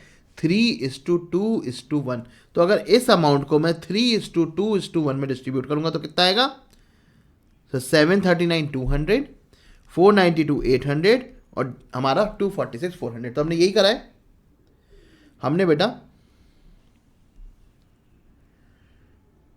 रॉ मटेरियल को 3/6 करके निकाल लिया, ऐसी लेबर को 2/6 और ओवरहेड को 1/6 डायरेक्ट एक्सपेंसेस को 1/6 करके निकाल लिया है। तो हमारे ये तीनों अमाउंट निकल के आ गए, ये तीनों। ठीक है, सिमिलरली सर फैब में भी हमने यही करा है। सर फैब में हमारी 100% पे कितनी बताई थी उसने? 32। तो यहाँ पे प्राइम कॉस्ट कितनी आ गई? 84,000 इंटू 32, यही आ रही है ना? देख लेते हैं एक बार। हाँ जी, 26,88,000। इसका भी बेटा हमने 3:2:1 करके ये तीनों चीज़ें निकाल दी। तो बेटा अब हमारे पास ये सारी चीज़ें भी अवेलेबल हैं। हमें सर बोला गया था कि फैक्ट्री ओवरहेड जो है आपके 60% ऑफ डायरेक्ट वेजेस है, मतलब सर डायरेक्टली इसका 60% हमने कंप्यूट कर दिया, तो हमारी सर ये दोनों चीज़ें भी आ गई। तो अब सर बचा क्या है? नेट बचा है बस सर मुझे opening stock of raw material और closing stock of raw material निकालना है। ठीक है, अब वो कैसे निकालना है वो उसका भी वर्किंग नोट देख लीजिए। देखो बेटा हमने मटेरियल परचेज करा है 8,40,000 का पहले महीने में, ये हमें बता रखा है। हमें सर क्लोजिंग स्टॉक के लिए क्या बताया है? हमें बताया है it is the policy of the company to maintain opening stock of raw material equal to 1/3 of the closing stock of raw material. बेटा ओपनिंग स्टॉक क्लोजिंग स्टॉक का 1/3 होता है। हमें पता है सर जो मटेरियल कंज्यूम होता है कैसे निकलता है? Opening plus purchase minus closing is equal to हमारा कंज्यूम निकल के आ जाता है। बिल्कुल सर, ओपनिंग कितना है? अगर सर ओपनिंग हम क्लोजिंग मान लीजिए अगर आपका x है तो ओपनिंग कितना होगा? x/3, क्योंकि 1/3 बोला है। और बेटा परचेज हमें क्या पता है? हाँ जी सर बिल्कुल पता है, 8,40,000 बिल्कुल पता है। क्या सर हमें कंज्यूम पता है? हाँ बेटा कंज्यूम भी हमने निकाल रखा है, कितना है? 7,39,200। ठीक है जी, तो बेटा इस इक्वेशन को सॉल्व करेंगे और x हमारा निकल के आ जाएगा। x जो आएगा बेटा उसी के बेस पे हमारा ओपनिंग और क्लोजिंग स्टॉक निकल के आ जाएगा। अब देखो बहुत सिंपल है, बच्चे यहाँ पे क्या गलती करते हैं? वो जैन का अलग निकालते हैं, फैब का अलग निकालते हैं। नहीं भाई ऐसा मत करना, जैन का निकालना और जो जैन का क्लोजिंग स्टॉक है उसी को इसका ओपनिंग बनाना। ठीक है, बच्चे क्या करते हैं सर यहाँ का निकाला ये x और x/3 करके ऐसे ही यहाँ पे निकाल देंगे ना, जो इसका क्लोजिंग है वो इसका ओपनिंग बनेगा और इसका 3 टाइम्स यहाँ पे आ जाएगा। ठीक है जी, तो बस यही पॉइंट है जहाँ पे आप लोगों ने हो सकता है गलती कर दी हो। जिन लोगों ने ठीक करा है बहुत ही बढ़िया, बहुत ही बेहतरीन। चलिए जी, तो इस तरीके से बेटा हमारा पूरा क्वेश्चन आ जाएगा। यहाँ पे आपने सेल्स अमाउंट डाल दिया और प्रॉफिट आपका बैलेंसिंग हो गया। ठीक है जी, सेल्स तो हमें दे रखी है पर यूनिट, उसके हिसाब से हमने सेल्स अमाउंट डाल दिया। तो अच्छा क्वेश्चन था, करा हुआ क्वेश्चन था, ऐसी कोई दिक्कत नहीं थी कि कुछ नया आ गया हो।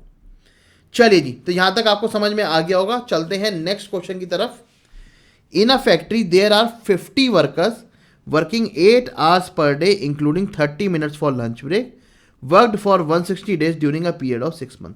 बेटा 6 महीने में 160 दिन काम करा है, 8 घंटा डेली काम करते हैं, लेकिन 30 मिनट का लंच ब्रेक होता है, मतलब सर नॉर्मल आइडल टाइम होगा ये। ठीक है। During this period total employees cost was 3,90,000। बेटा इस दौरान पूरी एम्प्लॉय कॉस्ट है 3,90,000। Management of the factory decided the over time premium rates. बेटा संडे और हॉलीडे को काम करोगे तो 180% मिलेगा आपको, और अगर बिफोर और आफ्टर करोगे, मतलब सर रात को रोक लिया आपको एक्स्ट्रा टाइम के लिए, तो आपको 160 ऑफ बेसिक वेज रेट मिलेगा। During the last 6 month the following hours are worked. Normal hours, Sunday और बिफोर एंड आफ्टर आपके कितने काम हुए, सेम क्वेश्चन करा हुआ है सर। ठीक है। During the month of the January 2024 the factory work on job B X is इतना। बेटा एक जॉब पे इतना हमने काम किया है। वो कह रहे भैया labour cost chargeable to job B X निकाल दो, और एक एक सिचुएशन में। कौन कौन सिचुएशन में? सबसे पहले where overtime is worked regularly in whole year as a policy on account of shortage of worker. मतलब सर यहाँ पे हम वेटेड एवरेज रेट निकालेंगे और उसके बेसिस पे निकाल देंगे पूरा साल का क्या है। Where overtime is worked irregularly to meet the requirement of production.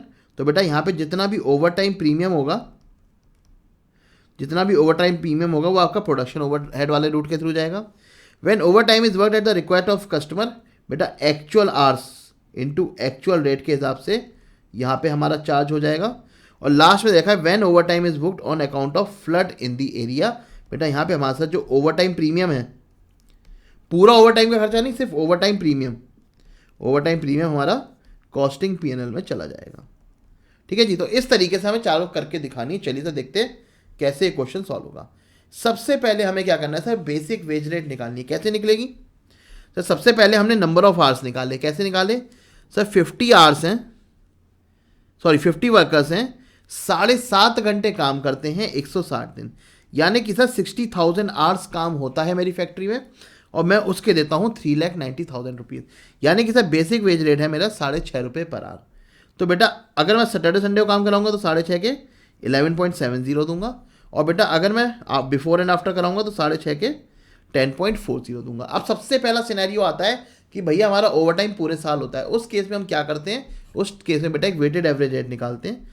तो हमने निकाला कि नॉर्मल टाइम के हिसाब से हमने कितना पे करा, संडे को कितना पे करा, और बिफोर एंड आफ्टर कितना पे करा, 4,05,600। टोटल आज कितना काम करा, 60,000।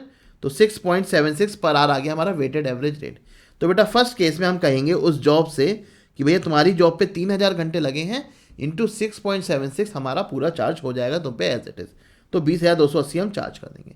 नेक्स्ट सिनेरियो आता है, वो कह रहा है जब भैया इरेगुलर होता है। इरेगुलर के केस में क्या करते हैं बेटा, जो हमारा बेसिक रेट है वो तो जाता है डायरेक्ट लेबर में, और जो ओवर टाइम प्रीमियम होता है वो जाता है फैक्ट्री ओवरहेड में। तो बेटा बेसिक रेट कितना था सर, 3,000 इंटू 6.5, ये तो जाएगा डायरेक्ट लेबर में, और प्रोडक्शन ओवरहेड में कितना जाएगा बेटा 200 घंटे हमने संडे को कराए थे और 400 घंटे बिफोर एंड आफ्टर कराए थे। तो 200 घंटे पे जितना हमने प्रीमियम दिया, पूरा अमाउंट नहीं, जितना हमने प्रीमियम दिया, और बेटा 400 घंटे पे जितना हमने प्रीमियम दिया, यानी कि 2,600 रुपये, ये बेटा गया हमारा किस में, फैक्ट्री ओवरहेड में, और टोटल हमने उसको दिस प्लस दिस यानी कि 22,100 रुपये चार्ज कर दिया है। ठीक है जी। नेक्स्ट हमारा पार्ट आता है, सॉरी यहाँ पे 19,500 2,600। नेक्स्ट आता है सर कि कस्टमर ने बोला था भैया मेरी जॉब पे ओवर टाइम कर दो। यहाँ पे भी बेटा सेम अमाउंट आएगा 22,100, क्योंकि सर वहाँ पे हम उसे प्रोडक्शन ओवरहेड की तरह चार्ज कर रहे थे, यहाँ पे सर एक्चुअल की तरह कर रहे हैं, बात एक ही है। ठीक है, इन दोनों केस में सेम आता है। और अगर सर हम डी की बात करें कि भैया डी के अंदर क्या होगा, तो बेटा डी के अंदर हम जो चार्ज करेंगे वो खाली 19,500 करेंगे बेसिक वाला पार्ट, और जो प्रीमियम वाला पार्ट है बेटा ये कॉस्टिंग पीएनएल के अंदर चला जाएगा। ठीक है जी। तो इस तरीके से पूरा क्वेश्चन होगा। बस इन्होंने सर ऊपर एक 6.5 निकालने के लिए आपको एक्स्ट्रा पॉइंट दे दिया और कुछ भी नहीं है। चलिए जी 1 मिनट का पॉज लूंगा, फिर हम चलते हैं नेक्स्ट क्वेश्चन की तरफ।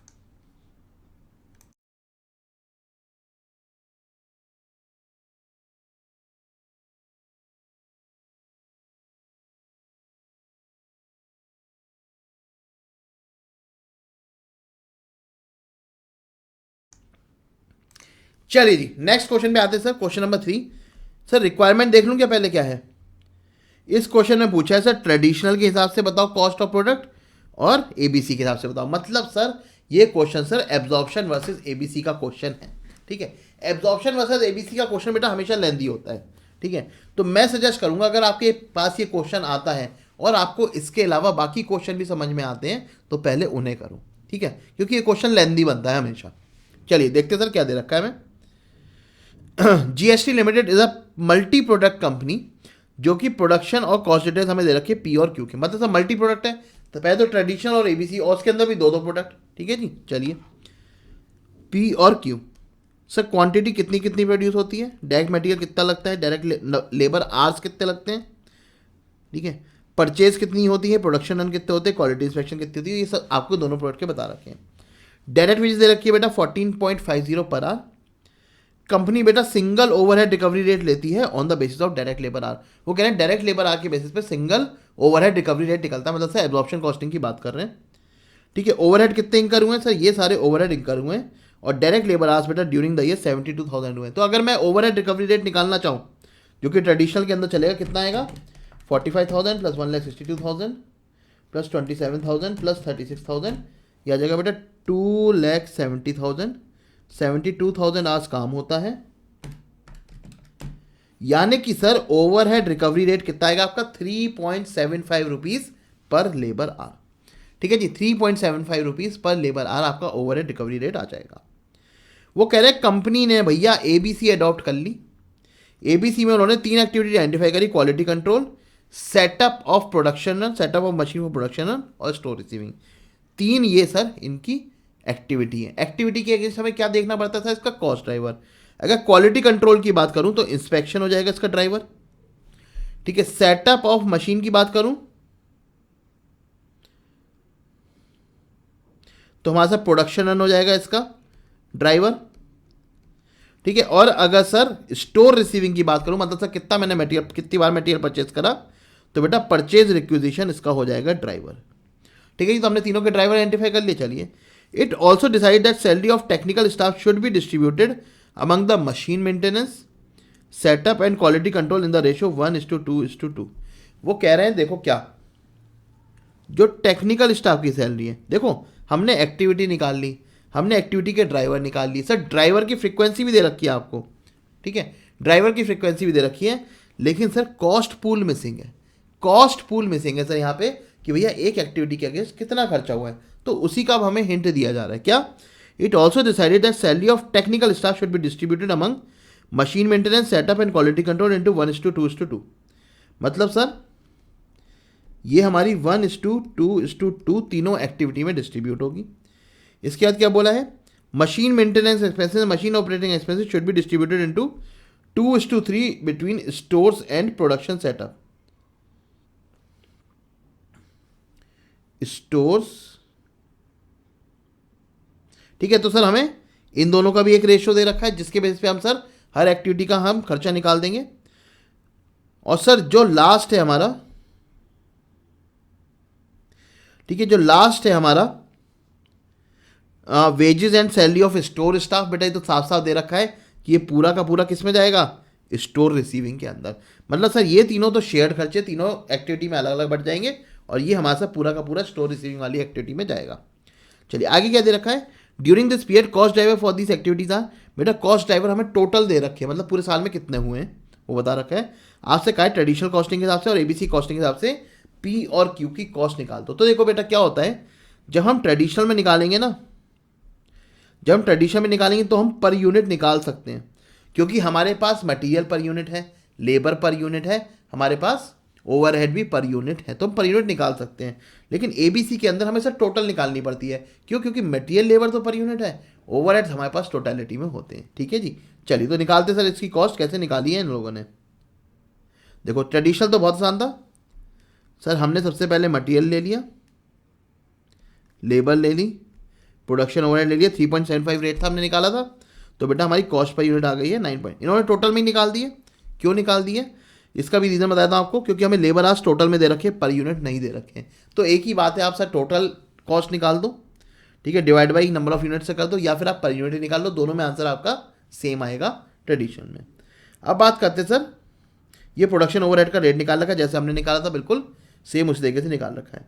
अब आते हैं सर एक्टिविटी बेस्ड कॉस्टिंग के बेस पे, ठीक है। तो देखो मटेरियल और लेबर तो सेम रहता है, इसमें तो कोई दिक्कत नहीं है।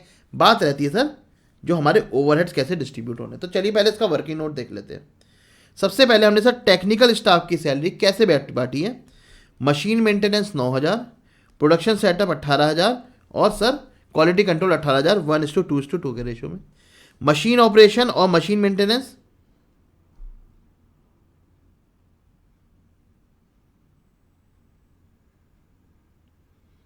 एक सेकेंड, यहां पे हमें कुछ और भी दे रखा है क्या।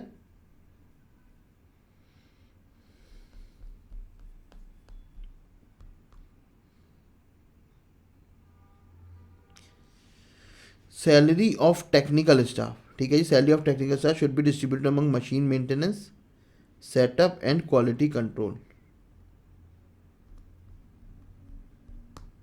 Machine maintenance, setup and quality control, ठीक है जी। 1:2:2 में बांट दी। मशीन ऑपरेशन एक्सपेंसेस फिर क्या दे रखा मैं आगे। Machine operation expenses should be distributed into 2:3 between stores and production. Machine operation कितने थे, मशीन ऑपरेशन थे बेटा 1,62,000, तो 1,62,000 2:3 में बांट दिए। फिर बात आती है सर मशीन मेंटेनेंस एक्सपेंस, ये कितने दे रखे हमें।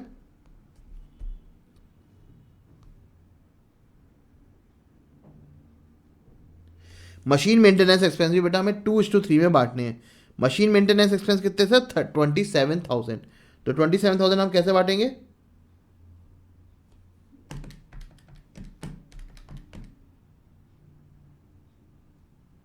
हाँ अब देखो यहाँ पे कितना अच्छा पॉइंट है। सही 9,000 नेगेटिव क्या है, देखो बेटा समझो, जो ये हमारे 9,000 थे, ये जो हमारे 9,000, देखो ऐसे समझो, इन्होंने आपको कहाँ पे कंफ्यूज करने की कोशिश करी है। हमारे पास 3 एक्टिविटी हैं, कौन कौन सी हैं। हमारे पास यहाँ पे 3 एक्टिविटी है, कौन कौन सी। क्वालिटी कंट्रोल, सेटअप और स्टोर। क्वालिटी कंट्रोल, सेटअप और स्टोर। सर ये 3 हमारे पास क्या है, ये 3 सर हमारे पास एक्टिविटी। तो हमें सर अमाउंट किसका चाहिए, इन तीनों एक्टिविटी का चाहिए बेसिकली। और हमारे पास सर खर्चे कितने हैं, खर्चे सर 4 तरीके के हैं। कौन कौन से सर खर्चे। खर्चे बेटा हमारे ये technical salary, machine operation, machine maintenance और वेजेस एंड सैलरी। तो हमें बेसिकली ये चारों खर्चे इन तीनों एक्टिविटी के अंदर डिस्ट्रीब्यूट करने हैं, ठीक है जी। ऑब्जेक्टिव क्लियर है। ये चारों ओवरहेड हमें सर इन तीनों एक्टिविटी के अंदर डिस्ट्रीब्यूट करने हैं। अब इसका हमें कोई ना कोई बेसिस बता रखा होगा, तो बेसिस अब ध्यान से देखो। यहाँ पे मैं ऊपर तीनों एक्टिविटी लिख दूँ, यहाँ पे एक बार यहाँ पे ऊपर तीनों एक्टिविटी लिख देता हूँ सर।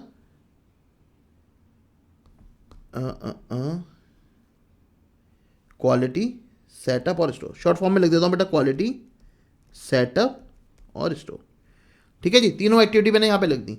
अब देखो उन्होंने क्या बोला। सबसे पहले वो कह रहे हैं technical staff machine maintenance, setup और क्वालिटी में 1:2:2 में चला जाएगा। तो क्या सर यहाँ पे किसी भी तीनों एक्टिविटी में मशीन मेंटेनेंस है, नहीं सर, लेकिन उसने कहा है 1:2:2 में चला जाएगा। तो मतलब सर इसका कुछ हिस्सा जो कि हमारा 18,000 और 18,000 यहां पे आ जाएगा, और जो बेटा 9,000 रुपये है वो बेसिकली यहां पे आके ऐड हो जाएगा, यहां पे आके ऐड हो जाएगा। तो बेसिकली सर 45,000 का खर्चा 18,000 यहां गया, 18,000 यहां गया और 9,000 यहां पे चला गया। नेक्स्ट उसने बोला कि जो मशीन मेंटेनेंस है और मशीन ऑपरेशन है वो 2:3 में बांट दूं। तो मशीन ऑपरेशन तो बेटा 2:3 में बांटना बहुत आसान है। 2:3 किसने बोला है, स्टोर्स और प्रोडक्शन सेटअप में, ठीक है जी। तो ये कितना बट रहा है यहाँ पे 1,62,000 में, यहाँ से देख लेता हूँ 97,200 है ना जी। सेटअप में इतना ही है 97,200 और 64,800 यहाँ पे है, ठीक है जी, कोई दिक्कत नहीं है। सर जो लास्ट वाला है स्टोर्स वाला, ये पूरा 36,000 यहीं पे आ गया। अब यहाँ पे सर 36,000 को डिस्ट्रीब्यूट करेंगे किस रेशियो में, 2:3 में। तो 36,000 डिवाइड बाई 5 इंटू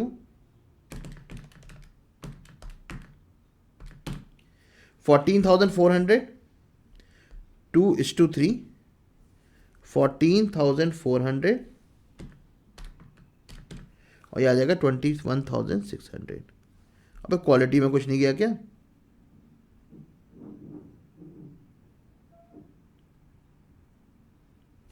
हाँ भाई, क्वालिटी में कुछ नहीं गया, गया ना 18,000।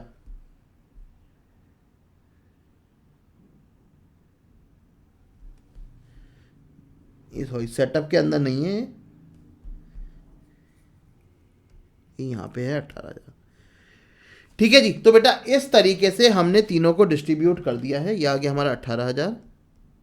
तो ये इसमें पॉइंट बड़ा बढ़िया था। ठीक है जी, बच्चे कंफ्यूज हो गए होंगे इस 9,000 का करना क्या है। तो बेटा 9,000 हमारा मशीन सेटअप में आ गया है टोटल। मैं देख लेता हूँ मैंने कुछ इधर उधर बाकी रेशो तो नहीं कर दिए हैं। तभी मैंने कहा था बेटा हमेशा जो आपका ये वाला क्वेश्चन होगा ना, इसमें टाइम लगेगा।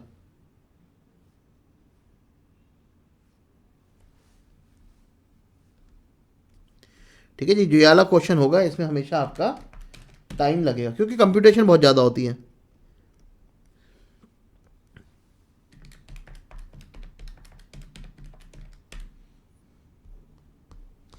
ठीक है जी, अब हमारे पास सर तीनों एक्टिविटी का कॉस्ट पूल आ गया है। तीनों एक्टिविटी के बेटा हमने कॉस्ट ड्राइवर आइडेंटिफाई कर लिए हैं। तीनों एक्टिविटी के सर हमारे पास हम अब कॉस्ट ड्राइवर रेट निकाल सकते हैं। तो आपने क्या करा है यहाँ पे सर, कॉस्ट ड्राइवर रेट निकाल दिया है तीनों एक्टिविटी का। चलिए फिर बेटा इसके बेसिस पे हमने ABC में कॉस्ट बांट दी सर, जिसमें जितने ड्राइवर लगे उतनी कॉस्ट हमने एलोकेट कर दी और पर यूनिट कॉस्ट हमारी आ चुकी है। ठीक है जी, तो बहुत ही अच्छा क्वेश्चन था ABC का। कुछ बच्चों को यहाँ पे हो सकता है दिक्कत आई होगी, जिन्होंने ध्यान से और तसल्ली से पढ़ा होगा विदाउट प्रेशर, उनको दिक्कत नहीं आई होगी। चलिए जी, तो बेटा इस तरीके से हमारा ये क्वेश्चन भी खत्म होता है। आते हैं अपने अगले क्वेश्चन पे। अगला क्वेश्चन क्या है भाई, Savi limited is currently working at 80% of it capacity and furnish the following information for current period. ठीक है जी, देखो मैं भी पेपर पहली बार पढ़ रहा हूँ, मैंने कोई नहीं पहले से पढ़ के रख रखा है, क्या आंसर है सारे निकाल के रख रखे, तब आपसे डिस्कस कर रहा हूँ। नहीं, मैं भी आप लोगों के साथ पहली बार ही कर रहा हूँ। ठीक है, Savi limited is currently working at 80% of its capacity level and furnish the following information for current period. क्या दे रखा है सर, प्रोडक्शन और सेल्स दे रखी है 96,000 की, डायरेक्ट वेरिएबल कॉस्ट दे रखी है 20 रुपये पर यूनिट, फैक्ट्री ओवरहेड्स दे रखे हैं, एडमिन ओवरहेड दे रखे हैं फिक्स्ड, सेल्स कमीशन दे रखा है 2% of sale value, transportation expenses दे रखे 4,000 पर truck.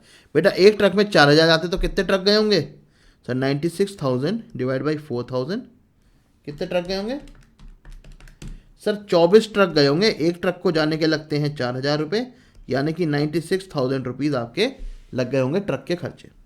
The selling price of the product is 120 rupees per unit and factory overheads are 80% variable in nature. बेटा जो फैक्ट्री ओवरहेड है ये 80% वेरिएबल है, यानी कि सर वेरिएबल और फिक्स को अलग अलग कर लो। ये आगे 6,72,000 का अमाउंट वेरिएबल, जिसको अगर मैं पर यूनिट में निकालूंगा तो कितना आएगा, जो भी आएगा, चलो डेसिमल में आ रहा है, और 1,68,000 बेटा हो गया फिक्स्ड। ठीक है जी, देखते हैं सर क्यों निकलवा रहे हैं, मैंने भी नहीं पढ़ा अभी तो। The management of Savvy limited has come to know that there will be high fluctuation in the demand of the product in upcoming year and it would not be an easy task to predict the demand. Selling price per unit will not be affect by demand fluctuation. बेटा selling price जो है वही चलता रहेगा। दे रखा है क्या मैं सेलिंग प्राइस, अभी तक दिया नहीं, बता देख लेंगे। लेकिन Savi limited has decided to prepare flexible budget for the production at 60%, 80% और 100%। बेटा 60, 80 और 100 पे हमें फ्लेक्सिबल बजट बनाना है। You are required to prepare the flexible budget showing total cost of the production at each level. ठीक है जी, तो चलिए सर फ्लेक्सिबल बजट बनाते हैं 60%, 80% और 100%। बेटा बात करते हैं सर पहले कितनी कितनी यूनिट्स बनेंगी हमारी। सर 96,000 है 80% पे, 80% पे 96,000 है, तो बेटा 100% पे 1,20,000 होगी और 60% पे 72,000 होगी। सेल्स की बात करें बेटा तो सेल्स प्राइस हमें 120 रुपये दे रखा है क्या, हाँ जी 120 रुपये हमें सेल प्राइस दे रखा है। और बेटा हमें वेरिएबल कॉस्ट दे रखी है 20 रुपीज़, 20 रुपीज़, 20 रुपीज़। अब बात कर लेते हैं सर, सेल्स कमीशन हमें दे रखा है बेटा 2 रुपये 40 पैसे। ट्रांसपोर्टेशन एक्सपेंस बेटा 4,000 यूनिट पे हमारा 96,000 पे 96,000 यूनिट्स पे 96,000 रुपीज़ लग रहा था, तो पर यूनिट कितना लग जाएगा सर, पर यूनिट 1 रुपये निकल जाएगा। या तो ऐसे निकाल लो या फिर सर टोटल निकाल लो यहाँ पे कि भैया 72,000 में कितने ट्रक जाएंगे, डिवाइड करके पर यूनिट निकाल लो, वो भी निकाल सकते हो, तो भी आपका 1 रुपये ही आएगा। ठीक है, टोटल वेरिएबल कॉस्ट आ गई, आपका कंट्रीब्यूशन आ गया, आपने नंबर ऑफ यूनिट से मल्टीप्लाई करके टोटल कंट्रीब्यूशन निकाल दिया। अब एक बार सब चर्चा कर लेते हैं वेरिएबल फैक्ट्री ओवरहेड। इन्होंने कैसे निकाला होगा सर? इन्होंने कहा 8,80,000 का 80% हमारा 6,72,000 हमारा वेरिएबल फैक्ट्री ओवरहेड है। इसे पर यूनिट निकाला तो 7 रुपये आ गया। हमारा डेसिमल में क्यों आ रहा था भाई उस टाइम? हाँ जी, 7 रुपये आ रहा है हमारे पर यूनिट। तो बेटा ये वो 7 रुपये हमने कंसिडर कर लिया। तो पर यूनिट सर हमने वेरिएबल कॉस्ट निकाल दी, पर यूनिट हमारा कंट्रीब्यूशन आ गया, उसे हमने टोटल से मल्टीप्लाई कर दिया, टोटल कंट्रीब्यूशन आ गया। माइनस करेंगे सर एडमिन ओवरहेड, 100% फिक्स है तो तीनों में हमने सेम माइनस कर दिए। और सर माइनस करेंगे फैक्ट्री ओवरहेड, जो 20% फिक्स्ड वाला पोर्शन था वो हमने माइनस कर दिया। बेटा प्रॉफिट निकल के आ गया हमारा तीनों गुड्स का। ठीक है जी, तो तीनों गुड्स का सर हमारा प्रॉफिट, तीनों गुड्स की हमारी सेल निकल के आ गई है। चलिए, तो आसान सा क्वेश्चन था, 6 मार्क्स का था। मुझे लगता था 6 मार्क्स में आपको कुछ बहुत ज़्यादा दिक्कत आई होगी। ठीक है जी, चलिए चलते हैं सर नेक्स्ट क्वेश्चन की तरफ। Question number 4। 1 मिनट का पॉज लूंगा यार, ड्रिंक्स ब्रेक भी बनता है बीच बीच में।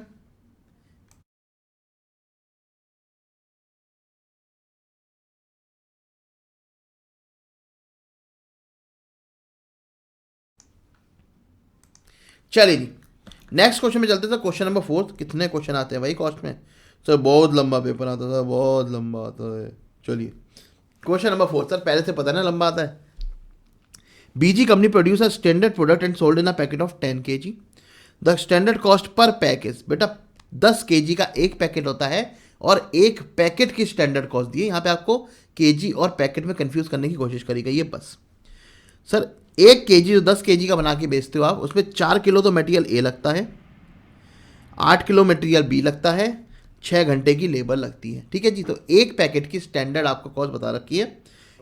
कंपनी ने बेटा 1600 पैकेट बना के बेचे हैं और एक्चुअल मटेरियल आपको बता रखा है, एक्चुअल लेबर बता रखी है। अच्छा देखो, मजे की बात क्या होती है, जब हमें स्टैंडर्ड लेबर सिर्फ एक तरीके की दे रखी हो और एक्चुअल लेबर 2 तरीके की दे रखी हो, तो बेटा कंफ्यूज नहीं होने का, कोई भी मिक्स वेरिएंस नहीं निकल सकता यहाँ पे।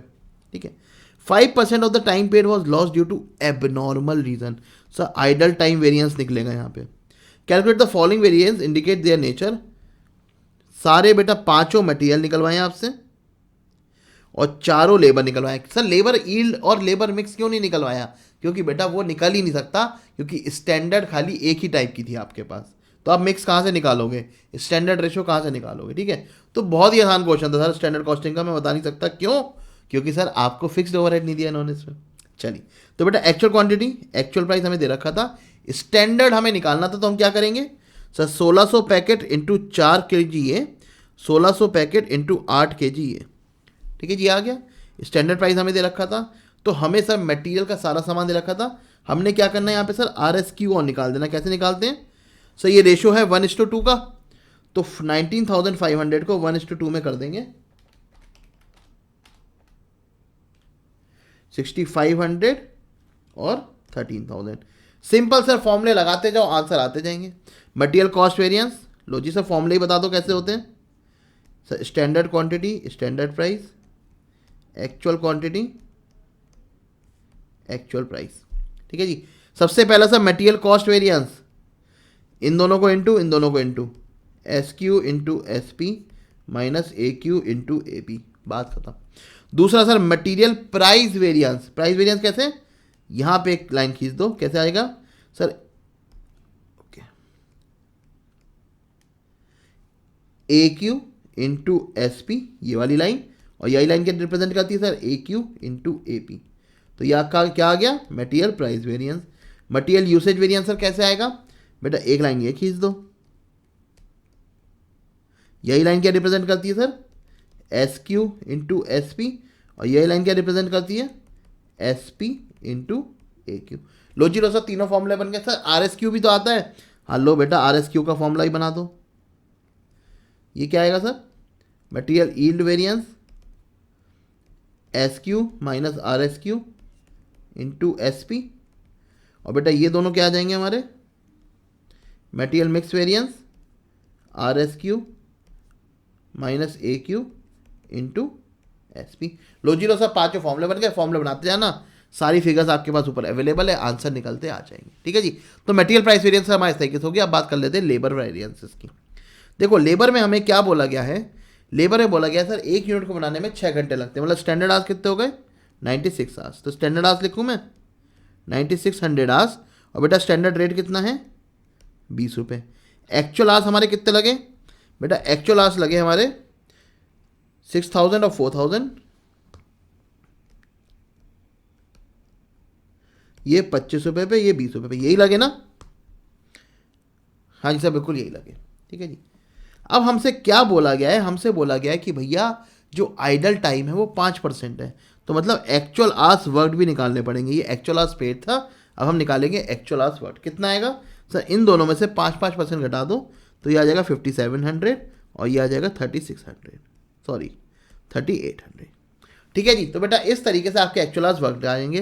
बेटा जो आपका लेबर एफिशिएंसी वेरिएंस है वो इससे निकलेगा, लेबर प्राइस वेरिएंस है वो इससे निकलेगा, और लेबर आइडल टाइम वेरिएंस इन दोनों के डिफरेंस से निकलेगा। चलिए सर एक बार फॉर्मूले लिख देते हैं। Standard hours standard rate, actual our actual rate. बेटा एक्चुअल आवर यहाँ पे दो तरीके के होते हैं, एक होते हैं पेड और एक होते हैं वर्क। ठीक है जी। तो आप क्या करेंगे, सबसे पहले निकालेंगे लेबर कॉस्ट वेरिएंस, इन दोनों का multiplication, S H into S R minus इन दोनों का multiplication, actual hours paid minus into A R. ठीक है जी।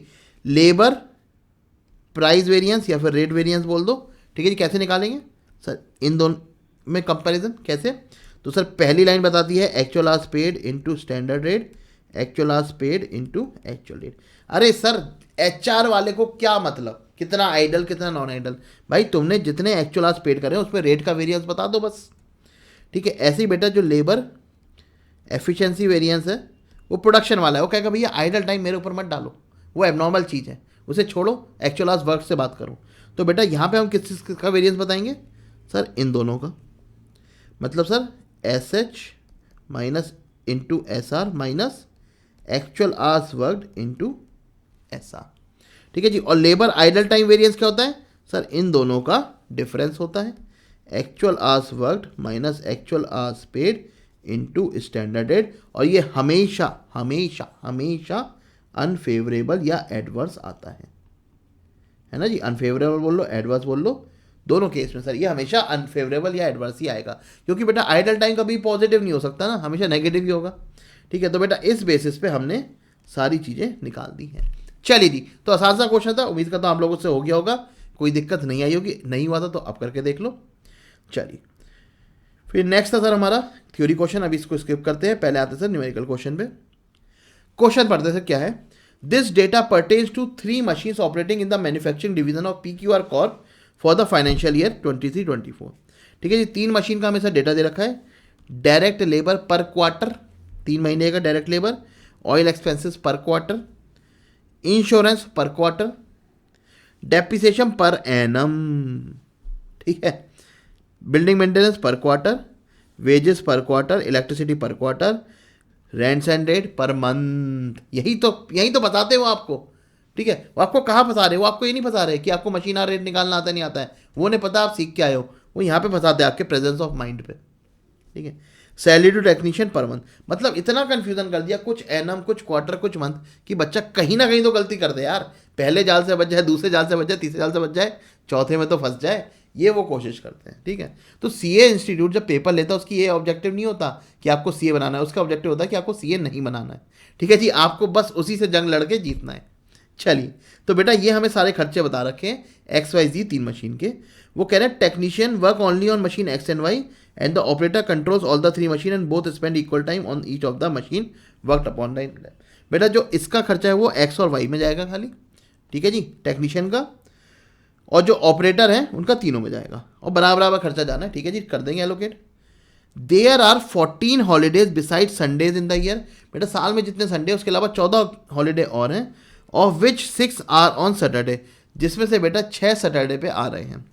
There was a strike of workers for 5 working days. बेटा 5 वर्किंग डेज वर्कर्स की स्ट्राइक रहती है, मतलब सर काम नहीं हुआ होगा, इंक्लूडिंग 1 सैटरडे, एक सैटरडे पे भी स्ट्राइक थी। चलो जी, बहुत अच्छा क्वेश्चन है नंबर ऑफ आवर्स निकालने के लिए। The manufacturing department operates for 8 hours per day on regular weekdays, while on Saturday the operating hours are reduced by 2 hours per day. मतलब सर मंडे टू फ्राइडे अपन काम करेंगे 8 घंटे और सैटरडे को काम करेंगे 6 घंटे। ठीक है। All machine operate at 80% capacity throughout the year, assume 366 days in a year. देखो जी, लीप ईयर ले लिया उन्होंने, ठीक है। The following additional information is available: a 20% hike in the price of oil, a 10% rise in the oil consumption for machine X and Y only, ठीक है। Third हमें दे रखा है number of workers, ratio of kilowatt rating और ratio of floor utilise. मतलब sir जो ऊपर खर्चे दे रखे हैं ना, उनको डिस्ट्रीब्यूट करने का आपको एक तरीका दे रखा है। उन्होंने कहा कॉम्प्रिहेंसिव मशीनर रेट निकालो, ठीक है जी। तो सबसे पहले देखो, कॉम्प्रिहेंसिव में हमें स्टैंडिंग और रनिंग अलग अलग करनी होती हैं, दोनों को एक साथ कर सकते हैं। सबसे पहले सर हमें खर्चे डिस्ट्रीब्यूट कर देने चाहिए, ठीक है। सबसे पहले हमें खर्चे डिस्ट्रीब्यूट कर देने चाहिए। आर्स वगैरह तो करते रहेंगे सर कंप्यूट, ठीक है। अगर आप खर्चे देखोगे तो देखो हमारे कुछ खर्चे बढ़ गए हैं। जो ऑयल है आपका 20% बढ़ गया है। तो बेटा जो ऑयल अभी तक हमारा 1,03,125 आया था, तीनों का अलग अलग बता रखा था, ये सबको 20% ऐड कर दो। तो अगर आप ऑयल देखो, कहाँ है भाई ऑयल, सबको सर आपने 20% से बढ़ा के लिख दिया है, ठीक है। सिंपल है। दूसरा खर्चा आपको एक बताया था कि जो ऑयल कंजम्पशन है वो 10% से बढ़ गया, मतलब 20% तो रेट बढ़ा, 10% कंजम्पशन बढ़ गया। तो यानी कि आप करोगे क्या,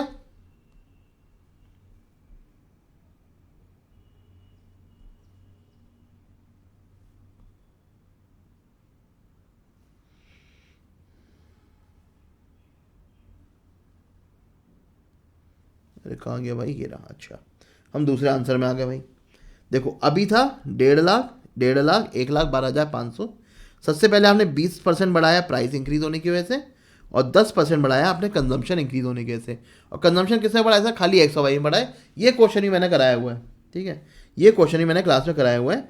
तो बेटा इस तरीके से आपका ऑयल एक्सपेंसेस आ गया है। वहाँ पे स्पेयर पार्ट्स वगैरह और के बारे में ही बात हो रखी थी, यहाँ पे सर थोड़े कम एडजस्टमेंट है।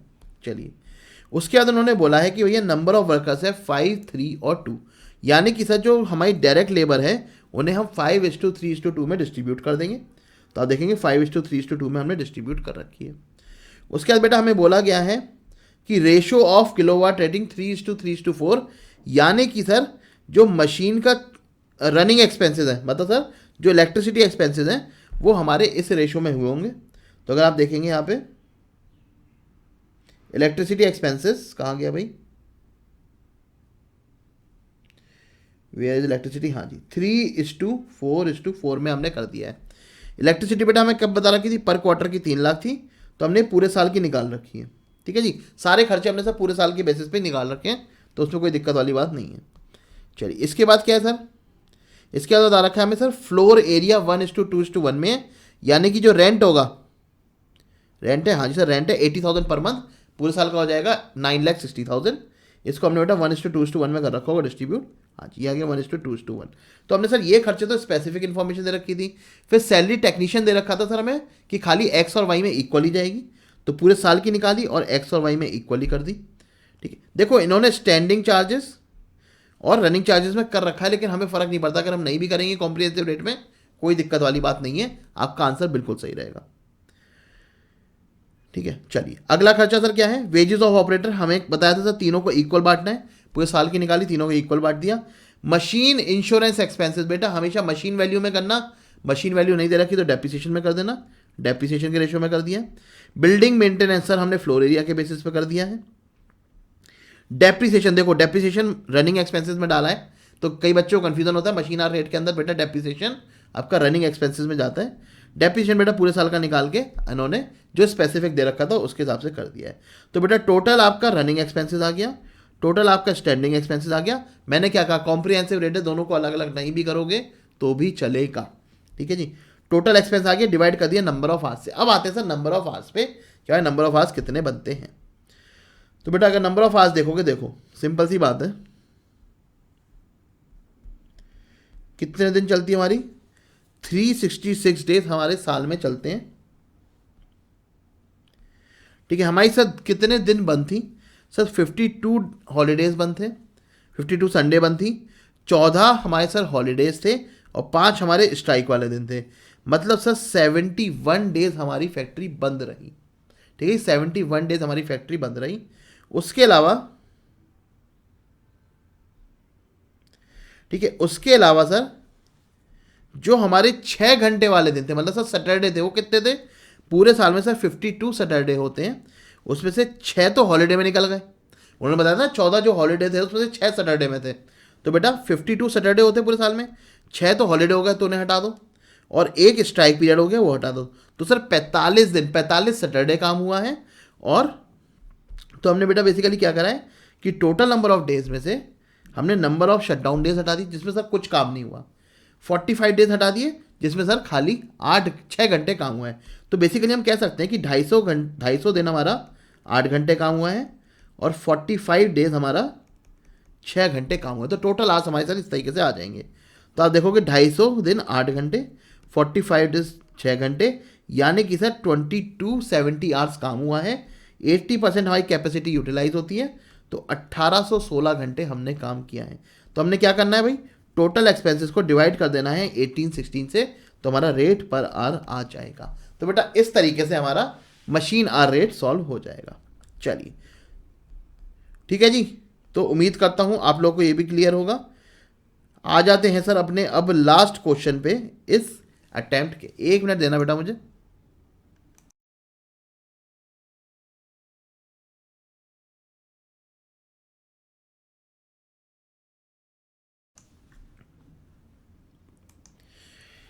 चलिए जी, ABC is a well-known company for producing baby care products. The company sell two variants of organic shampoo for children, Baby Rose and Baby Lily. The sales and cost data for both products are provided below. क्या दे रखा है भैया? Current sales और demand दे रखी है इनकी, अभी प्रोडक्शन कैपेसिटी दे रखी है, सेलिंग प्राइस पर बॉटल दे रखी है, डायरेक्ट मटेरियल दे रखा है, अदर वेरिएबल कॉस्ट दे रखी है per unit. The fix cost amounting to rupees 5 lakh and 4,50,000, दोनों की बेटा फिक्स कॉस्ट दे रखी है, दोनों प्रोडक्ट की अलग अलग दे रखी है। The production manager has inform that 1 lakh litre of material is available for the production. बेटा प्रोडक्शन के लिए खाली 1 लाख मटेरियल अवेलेबल है। Dealer has approach the company and propose to purchase both the product at the existing selling price which are to be produced by utilizing the remaining unused material.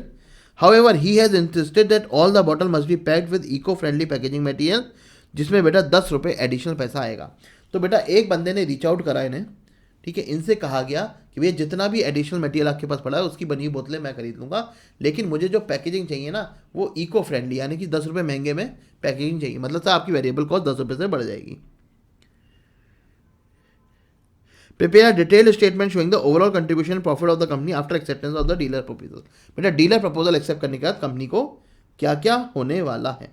तो बेटा अगर हम बात करें ओवरऑल कंट्रीब्यूशन की, तो selling price पर bottle कितना है? 600 रुपये, 750। डैग मटेरियल है सर 160 और 200। अदर वेरिएबल कॉस्ट आपको दे रखी है। एडिशनल पैकिंग बेटा आपके 10-10 रुपये हमने लगा दिए, तो कंट्रीब्यूशन पर बॉटल है 160 और 190। ठीक, अभी देखो यहाँ पे ना चैलेंज क्या आएगा, यहाँ पे चैलेंज क्या आएगा, हमें सर पता है करंट डिमांड और करंट सेल दोनों की पता है, ठीक है।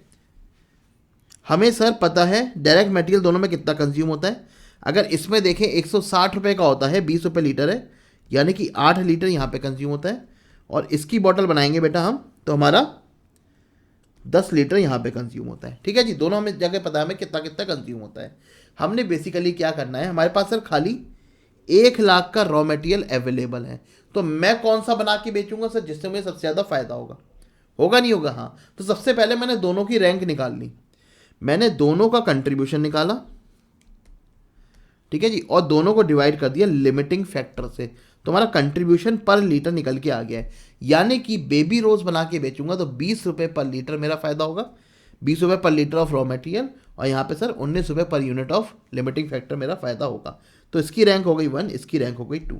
अब क्या हो रहा है बेटा, ऑलरेडी 4000 बोतलें हम बेबी रोज की बेच रहे हैं और ऑलरेडी बेबी लिली की बिक रही हैं 3000 बोतलें, ठीक है। 4000 और 3000 बेच रहे हैं, मतलब सर अभी ऑलरेडी रॉ मटेरियल कितना कंज्यूम हो रहा है, इंटू 8 इंटू 10, ये कितना हो गया सर 32,000 प्लस 30,000, यानी कि सर 62,000 तो हम ऑलरेडी बेच रहे हैं।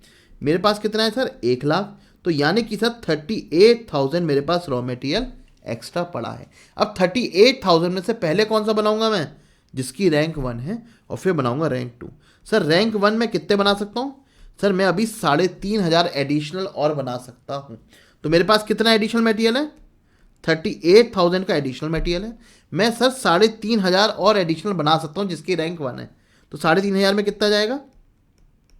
सर 3,500 में जाएगा हमारा 28,000। 28,000 लीटर सर मेरा 3,500 में जाएगा। मतलब सर जो नया कस्टमर आया ना, उसे मैं 3,500 तो बेबी रोज़ बना के दूंगा, और बचा कितना? 10,000। 10,000 बचा ना, तो 10,000 में सर 10 यानी कि 1,000 बोतलें दूंगा बेबी लिली की बना के। तो बेटा उन्होंने यही करा है, उन्होंने कहा बेबी रोज़ 4,000 बोतलें तो हम बेच रहे थे, 3.5 एडिशनल और बेच दूंगा, फुल कैपेसिटी पे पहुंच गए। अब मैं बेबी रोज़ बेच दूंगा 3,000 प्लस 1,000। इसके बाद बेटा आपको कुछ नहीं करना है, पीएनएल बता देना है और बता देना है कितना प्रॉफिट आया था आपका। ठीक है जी। इसको बेटा प्रेजेंट करने का दूसरा तरीका भी है। देखो जो मैंने आपको बोतलें निकाल के दिखाई ना, वो बोतलें इन्होंने यहाँ पे निकाल रखी वर्किंग नोट में। तो ऐसा कुछ भी नहीं है हवा में करके आओ, वर्किंग नोट में करके आने का। ठीक है जी। चलिए, इसको बेटा प्रेजेंट करने का दूसरा तरीका भी था, आप दूसरे तरीके से प्रेजेंट कर लो, कोई दिक्कत वाली बात नहीं है। ठीक है जी, दूसरा तरीका भी आपको बिल्कुल सही है, सेम ही है, बस प्रेजेंट करने का तरीका अलग है, देख लेना। ठीक है। चलिए, तो बेटा इसके साथ हमने पूरा पेपर डिस्कस कर लिया है, और उम्मीद करता हूं अब आप लोगों को पता चल गया होगा, जिन बच्चों ने अटेम्प्ट करा है, कि उन्होंने कहाँ कहाँ पे क्या क्या गड़बड़ करी है। ठीक है। अगेन बेटा मैं आपको बताता हूँ, क्वेश्चन में दिक्कत नहीं होती है, मेन हमारा होता है पहला घंटा। पहला घंटा अगर हमने अच्छे से निकाल लिया, यकीन मानो आपकी एग्जाम्पशन से अबव आ ही जाएगी।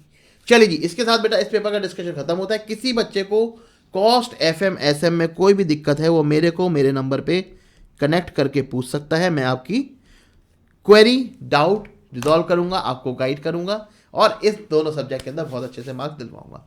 चलिए जी, इस वीडियो को यहीं पे कंक्लूड करते हैं। Tata bye bye, take care, see you in the next class, bye bye.